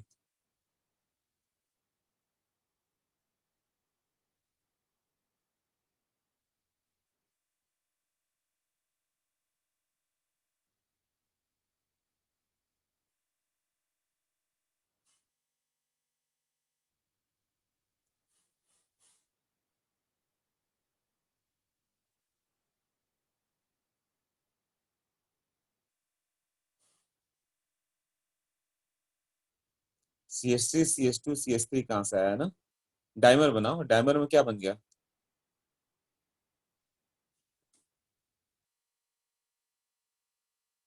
हाँ नित्या देखो, मान लो तुम्हारे पास केवल ये और Na रहे तो क्या बनेगा? इसका डाइमर, यहाँ CH3 रेडिकल बन गया, वो आपस में कंबाइन कर गया, यहाँ C2H5 रेडिकल बन गया, वो आपस में कंबाइन कर गया, हो सकता है ये दोनों आपस में कंबाइन कर गया तो ये बन जाएगा। इसमें मिथाइल रेडिकल बना, इसमें इथाइल रेडिकल बना, तो जरूरी है कि मिथाइल मिथाइल से रिएक्ट करे?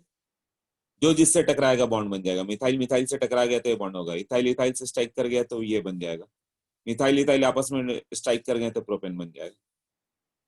अनित्या क्लियर हुआ?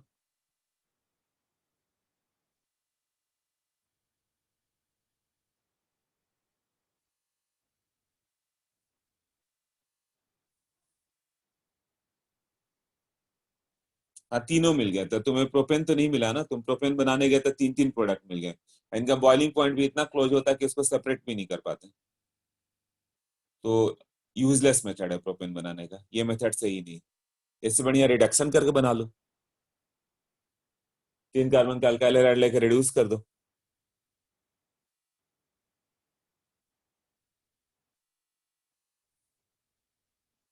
कहाँ पर रहना है, प्रीवियस पेज कर दूं पहले ये हो जाए तो।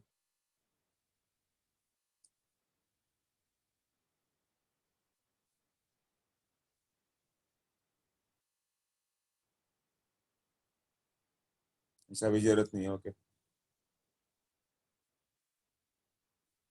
ये आना ही है, वर्ड सिलेक्शन बार बार आते रहते हैं। नोटेड। ऐसा सेव हो जा रहा है अभी तक, तो पिछला सारा 12 पेज सेव हुआ है, वो मैं सेंड करूंगा।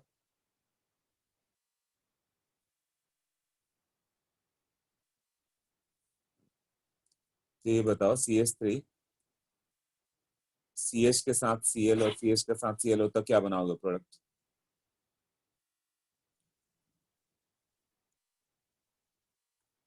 वही बनाता, उतना टाइम नहीं। CH3 CH यहाँ पे रेडिकल बन गया, इसका डाइमर बना दो, क्या बन जाएगा? CH3 CH CH CH3 Cl Cl, ऐसा होगा ना।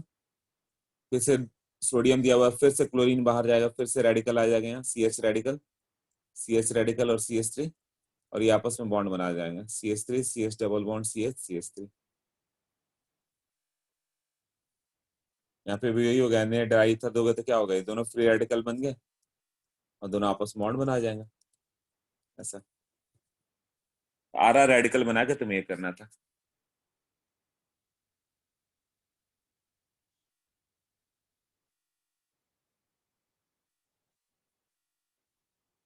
ओके, तो ये क्वेश्चन आता है ऐसे, और ये क्वेश्चन तो इसका फेमस वाला है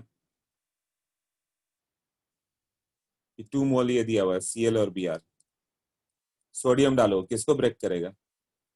down the group bond energy decreases, तो ये वीक बॉन्ड है, और ये क्या है, ये स्ट्रॉन्ग बॉन्ड है। तो क्या हो जाएगा, ये तो ब्रेक नहीं होगा Cl वाला, बट ब्रेक कौन सा हो गया, फ्री रेडिकल इसका ना, ये 2 मोल है, ये दोनों आपस में कंबाइन कर जाएगा।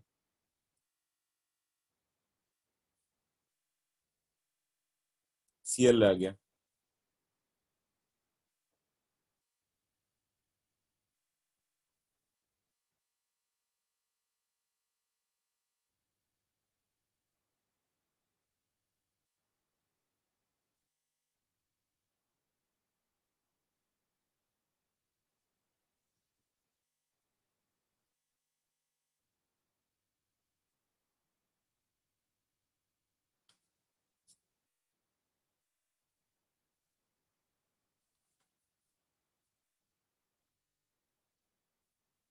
Okay done.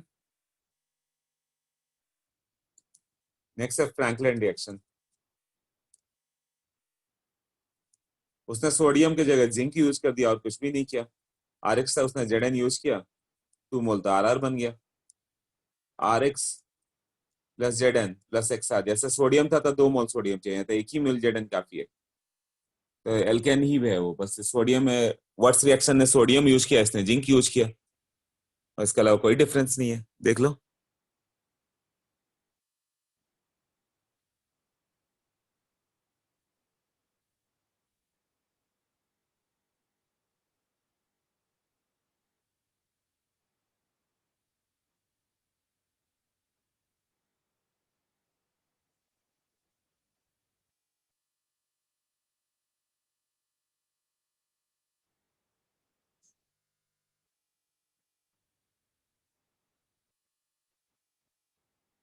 Okay next.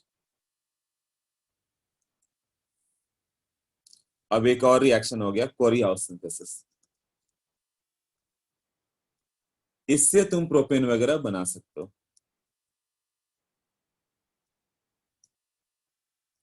इससे हम लोग क्या बना सकते हैं, प्रोपेन वगैरह, हायर अल्केन फॉर्म।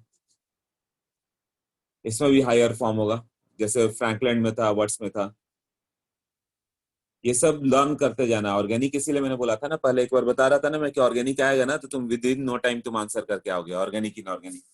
क्यों? तुम्हें रिएक्शन लर्न है, तुम्हें CH3Cl और सोडियम दिया हुआ है, डायरेक्ट इथेन ही तो देख के टिक मारना है ना, तो उसमें 2 मिनट टाइम कहाँ जा देगा। इसीलिए केमिस्ट्री का पेपर आधे घंटे में हो जाता है, 5 मिनट में ऑर्गेनिक ऑर्गेनिक सारा खत्म। 5 to maximum 10 minutes। 33% organic, 33% inorganic, 33% physical. तो 66% क्वेश्चन ऐसे ही डायरेक्ट वाले हैं, देखा और आंसर किया, तुम्हें याद है तो।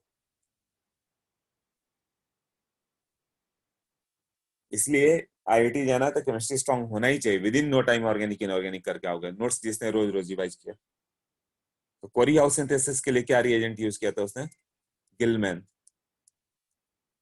Reagent, that is R2CuLi। तो इससे क्या बना सकते हो, Rx + 2Li दिया जाए, ये बन जाता RLi + LiX। और 2RLi जो होगा CuI से रिएक्ट करेगा और बनेगा R2CuLi। अब R2CuLi + R'(X), ये बनेगा RR'। इसकी अभी जरूरत नहीं पड़ेगी, ये बेकार लिखा मैंने। खैर ठीक है, लिख दिया। तो देखो क्या होगा कि Rx से और सोडियम दोगे ना, जैसे सोडियम हो गया तो RLi बन जाता है, तो Li पे +1 चार्ज होगा, इस पे -1 होगा। अब ये Cu से अटैक किया तो R2CuLi बनेगा। कॉपर पे +1, मेटल पे प्लस ही रहता है, और इस पे -1। अब यहाँ पे -1 है, अब यही जाके इस पे अटैक करेगा तो X बाहर आ जाता है, तो RR' बन जाता है। तो इससे तुम प्रोपेन बना सकते हो। कैसे? CH3 ट्वाइस CuLi दे दो, और यहाँ पे CH3 CH2Cl दे दो, तो ये दोनों आपस में रिएक्ट करके CH3 CH2 CH3 प्रोपेन बन जाते हैं। तो कोरी हाउस सिंथेसिस से ऑड नंबर वाला हम लोग बना सकते हैं। क्लियर? देख लो।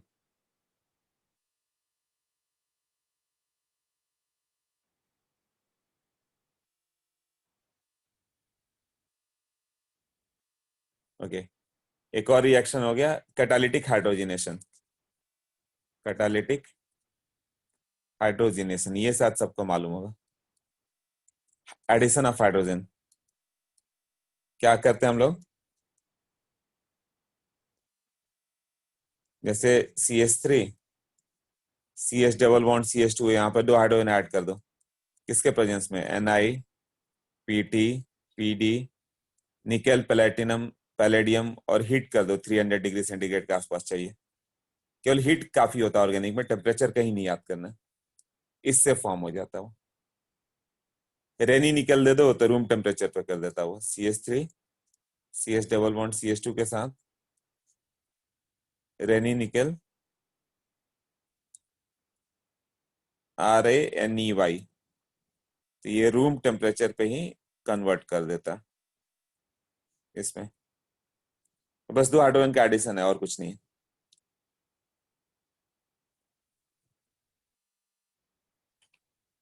ओके,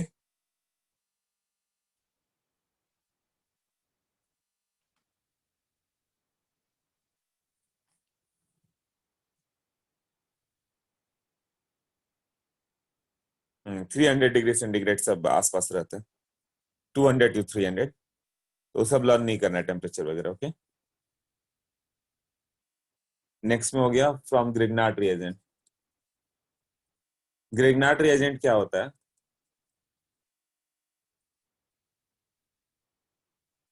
जैसे कि RMgX दे दो, तो ये क्या होगा, R-MgX+ है। अब कहीं से भी एक एसिड वाला पार्ट दे दो, H+ और A-, तो ये RH बन जाएगा। तो ये बन जाता है RH+, ये MgX के साथ A है। तो ये लर्न करने की जरूरत नहीं है तुम्हें, ये ऑर्गेनिक प्रोडक्ट चाहिए, है ना। जैसे CH3 MgBr + H2O दे दो, तो H2O इसको अपना H+ देगा, और ये CH4 बन गया, और ये Mg के साथ X था, एक OH बच गया। जो भी दे दे, NH3 दे दो, तो NH3 भी अपना H+ इसको दे गया, तो CH4 बन गया और उसका NH2 माइनस इसके साथ आ जाएगा, MgBr NH2। हाँ, तो यहाँ पे RC∼CH है, तो अभी क्या होगा, H उसके पास गया, CH4 प्लस Mg के साथ Br और C∼CR। तो ये ग्रीनार्ड रिएजेंट वाला है, ये भी लर्न करोगे। क्या डाउट है? फर्स्ट रिएक्शन में एरो के ऊपर क्या लिखा है, वही कौन सा डाउट है? अच्छा, पहले भेजा था क्या?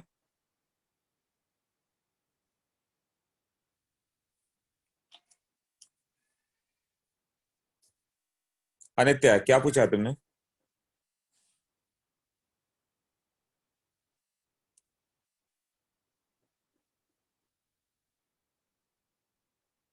Okay, next. NiPt और Pd एरो के ऊपर बोल रहे हो ना, कैटालिटिक हाइड्रोजनेशन में निकेल, प्लैटिनम या पैलेडियम, और हीट दे रहे हो 300 के आसपास, from metal carbides.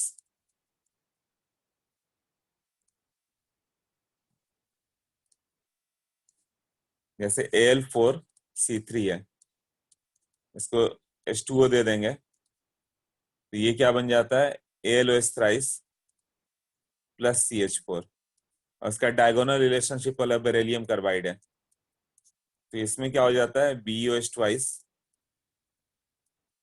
Plus CH4। ये दोनों डायगोनल रिलेशनशिप में, याद होगा तुम्हें। तो दोनों का सारे रिएक्शन एक जैसे होते हैं, तो दोनों मीथेन ही फॉर्म करते हैं, तो प्रिपरेशन ऑफ मीथेन है, मीथेन के लिए एक स्पेशल मेथड हो गया है। देख लो, क्लियर हुआ?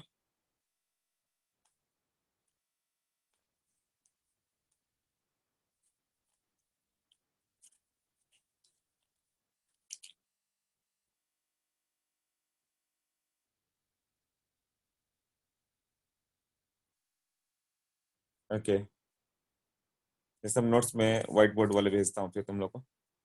इसके बाद आ गया इसका, रुको, बैक जाना पड़ेगा, कौन सा बोल रहा हूँ, ग्रिग्नाइट का लास्ट रिएक्शन क्या है? ग्रिग्नाइट के लास्ट रिएक्शन में जो भी एसिड होगा उसका H+ उसको वापस दे दिया उसको, मतलब कि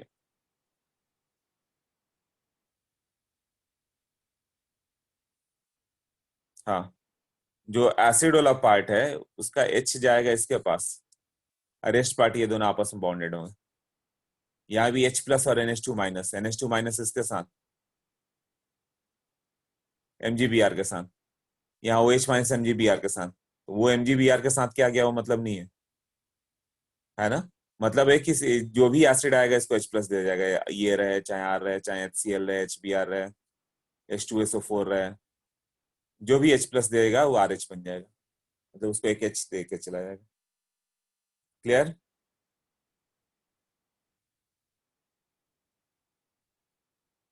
हाँ, नेक्स्ट में क्या हो जाएगा, फिजिकल प्रॉपर्टीज बताएं हम लोग इसका।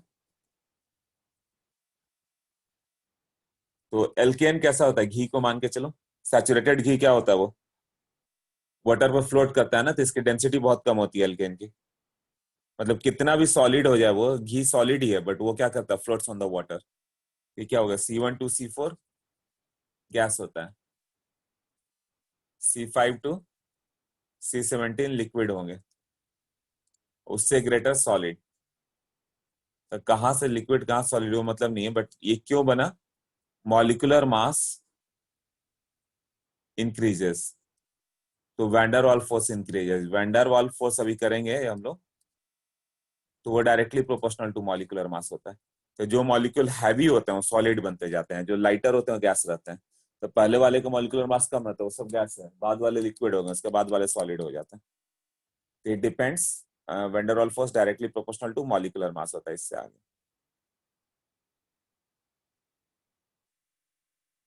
अब जैसे F2Cl2Br2I2, फ्लोरीन क्लोरीन क्या होता है, ये दोनों गैस होते हैं, Br2 लिक्विड होता है और I2 सॉलिड होता है। क्यों? वैंडरवाल फोर्स, वैंडरवाल फोर्स क्या है, केमिकल बॉन्डिंग में भी करेंगे हम लोग, वो हो जाएगा अच्छे से। Van der Waals force directly proportional to molecular mass. तो जो हैवी मॉलिक्यूल्स होते हैं वो सॉलिड होते हैं, जो लाइटर होते हैं गैस होते हैं वो। ओके, नेक्स्ट डेंसिटी क्या होगा, लेस देन वाटर ना, मैक्सिमम डेंसिटी जो होती है अराउंड होता है वो 0.8 ग्राम पर एम एल। वाटर का तो 1 ग्राम पर एम एल है, वाटर का 1 ml लो तो 1 ग्राम आएगा, इसका 0.8 ग्राम ही आता है। तो इसकी डेंसिटी कितनी, कितना भी सॉलिड बन जाए लाइटर देन वाटर ही रहेगा। ओके, अब एल्केन क्या हो गया, सब्सटेंस वो ऑयली सब्सटेंस है, तो ऑयल किस में डिजोल्व होगा, ऑयल में डिजोल्व होगा ना, लाइक डिजोल्व्स लाइक। ये सब किस में डिजोल्व होंगे, ऑर्गेनिक सॉल्वेंट की water. Alkanes are non polar, मतलब इसमें डेल्टा प्लस डेल्टा माइनस नहीं है। पोलर कौन सा हो गया, आयोनिक कंपाउंड है, NaCl, Na plus Cl minus है, प्लस माइनस चार्जेज है ना। तो ये क्या हो गया, नॉन पोलर हो गया था, इनसॉल्युबल इन वाटर। तो जो घी को वाटर में डिजोल्व कर दोगे क्या, नहीं होगा, insoluble in water, but soluble in what,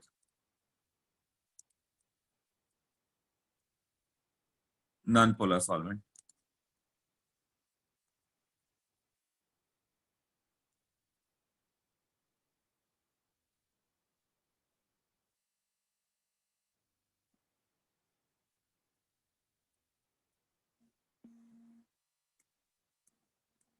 example CCl4 C6H6 ether.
हाँ रहता बताओ।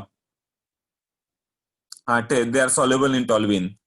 जैसे तुम ये ले लो, वेजिटेबल ऑयल ले लो और दूसरा वेजिटेबल ऑयल लो, दोनों आपस मिक्स हो जाएगा, घी भी मिक्स हो जाएगा, ऑयल ऑयल में मिक्स हो जाता है। बट ऑयल को वाटर में मिक्स नहीं कर सकते, तो एल्केन क्या है, ऑयली सब्सटेंस है ना। एल्केन्स आर सैचुरेटेड फैट, तो फैट को डिजोल्व नहीं कर सकते वाटर में। घी को वाटर में डाल के देखना, डिजोल्व नहीं होगा, अलग रहेगा वो। ऑयल को वाटर में डाल के रखना, अलग रहेगा, बस दो ऑयल आपस मिक्स हो जाएंगे। देयर फॉर नहीं नहीं, वैंडर वाल फोर्स सबके बीच में होता है, सारे मॉलिक्यूल्स के बीच में। हाइड्रोजन बॉन्डिंग दो चार के बीच में होता है, बाकी सब वैंडर वाल फोर्स ही है। जितने मॉलिक्यूलर बॉन्ड्स है 99% वैंडर वाल फोर्स है, जितने मॉलिक्यूल्स हैं, सिर्फ हाइड्रोजन बॉन्डिंग को छोड़ के, जिसके पास हाइड्रोजन है, जैसे HF H2NH3, इसके अलावा बाकी सब है वैंडर वाल फोर्स होते हैं। ओके ठीक है, इसको याद रखना है कि एल्केन्स क्या होते हैं, वैसे भी याद रहेगा, एल्केन को घी मान के चलना है, तो घी क्या होता है, इनसॉल्युबल इन वाटर। हाँ, but soluble in polar solvent, मतलब किसी ऑयल वगैरह में डिजोल्व हो जाएगा, नॉन पोलर सॉल्वेंट। ये करेंगे कहाँ पे वैन डेर वाल्स फोर्स है, कैसे। हाँ। अब क्या हो जाता है कि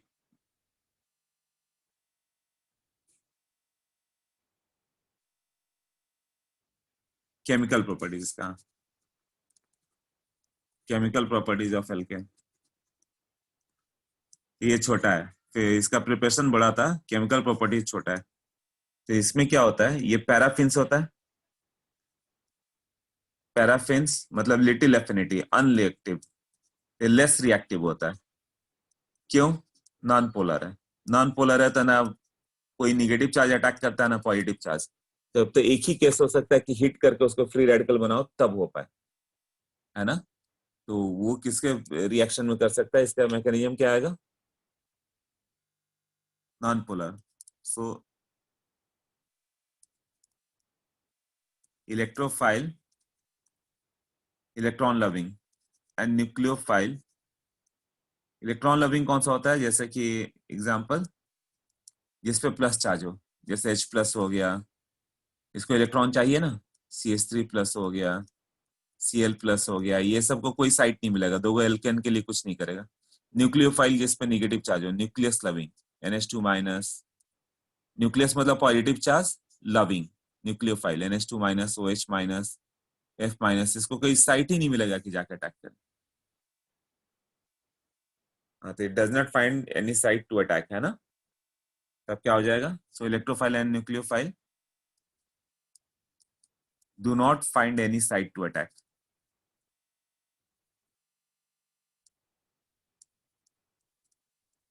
तो बाकी हर चैप्टर में तुम देखोगे कि यही सब रिएजेंट है जो अटैक करते हैं।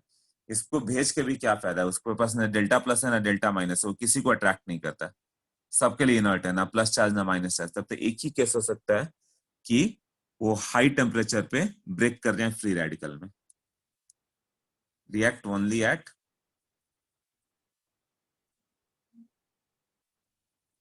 High temperature to form free radical.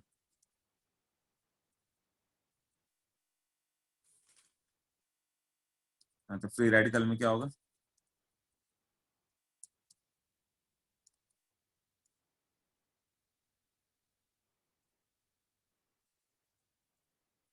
Free radical substitution कौन कौन सा उसमें, हैलोजिनेशन,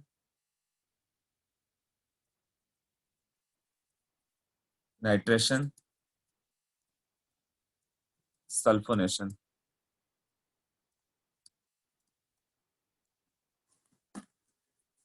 तो फ्री रेडिकल ही रिएक्शन होगा, मतलब इसको हीट करो 400-500 डिग्री सेंटीग्रेड पे, तब जाके एल्केन ब्रेक हो गया फ्री रेडिकल में। जैसे हाइड्रोजन गैस है, HCl गैस है, HCl गैस को तुम हीट करोगे ना तो हाइड्रोजन एटम अलग, क्लोरीन एटम अलग, बट HCl को वही पोलर सॉल्वेंट में डाल दोगे तो H प्लस और Cl माइनस बन जाएगा वो।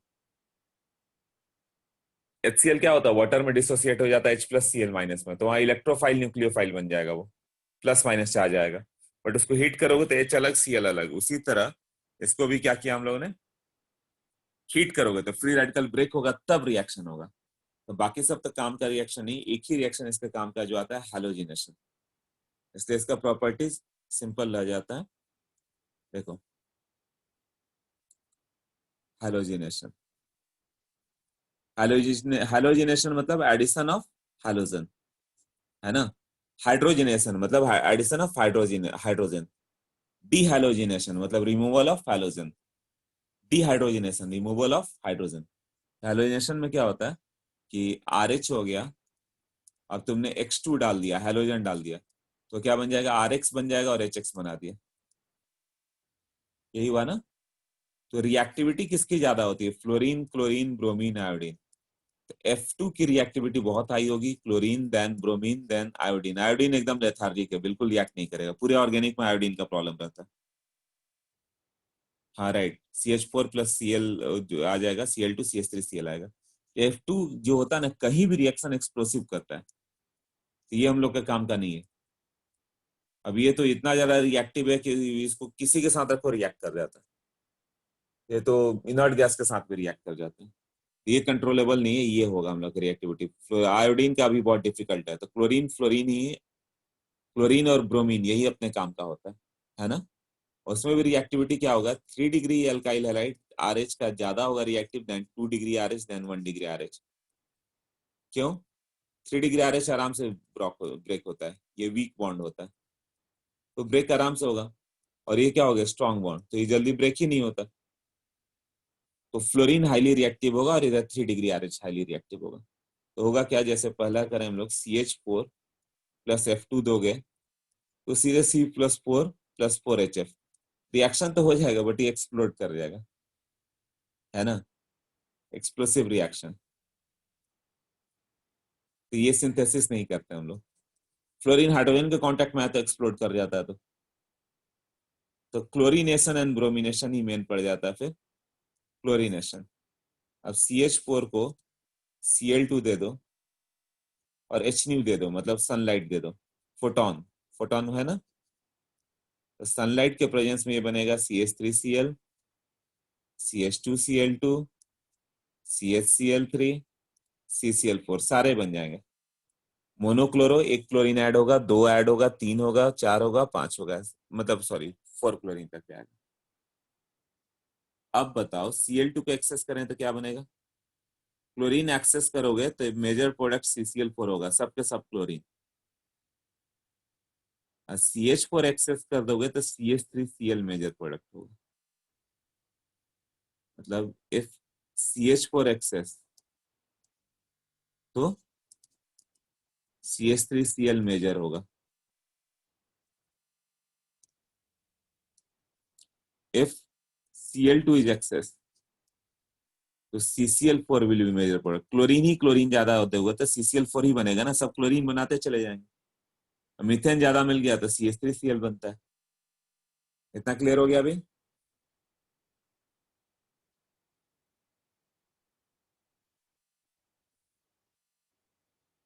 इनर्ट, इनर्ट गैस के साथ फ्लोरीन रिएक्ट करता है ना, XeF2, XeF4, XeOF2, ये सब बताया था ना।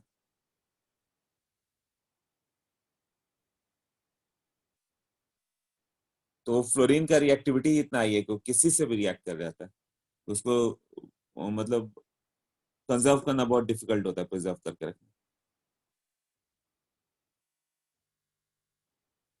हाँ, इसमें 3 स्टेप होगा, chain initiation, propagation and termination. तो उसको कहते हैं कि इसके 3 स्टेप्स कौन से। बट आई थिंक 12 o'clock हो रहा है ना, तो अभी हम लोग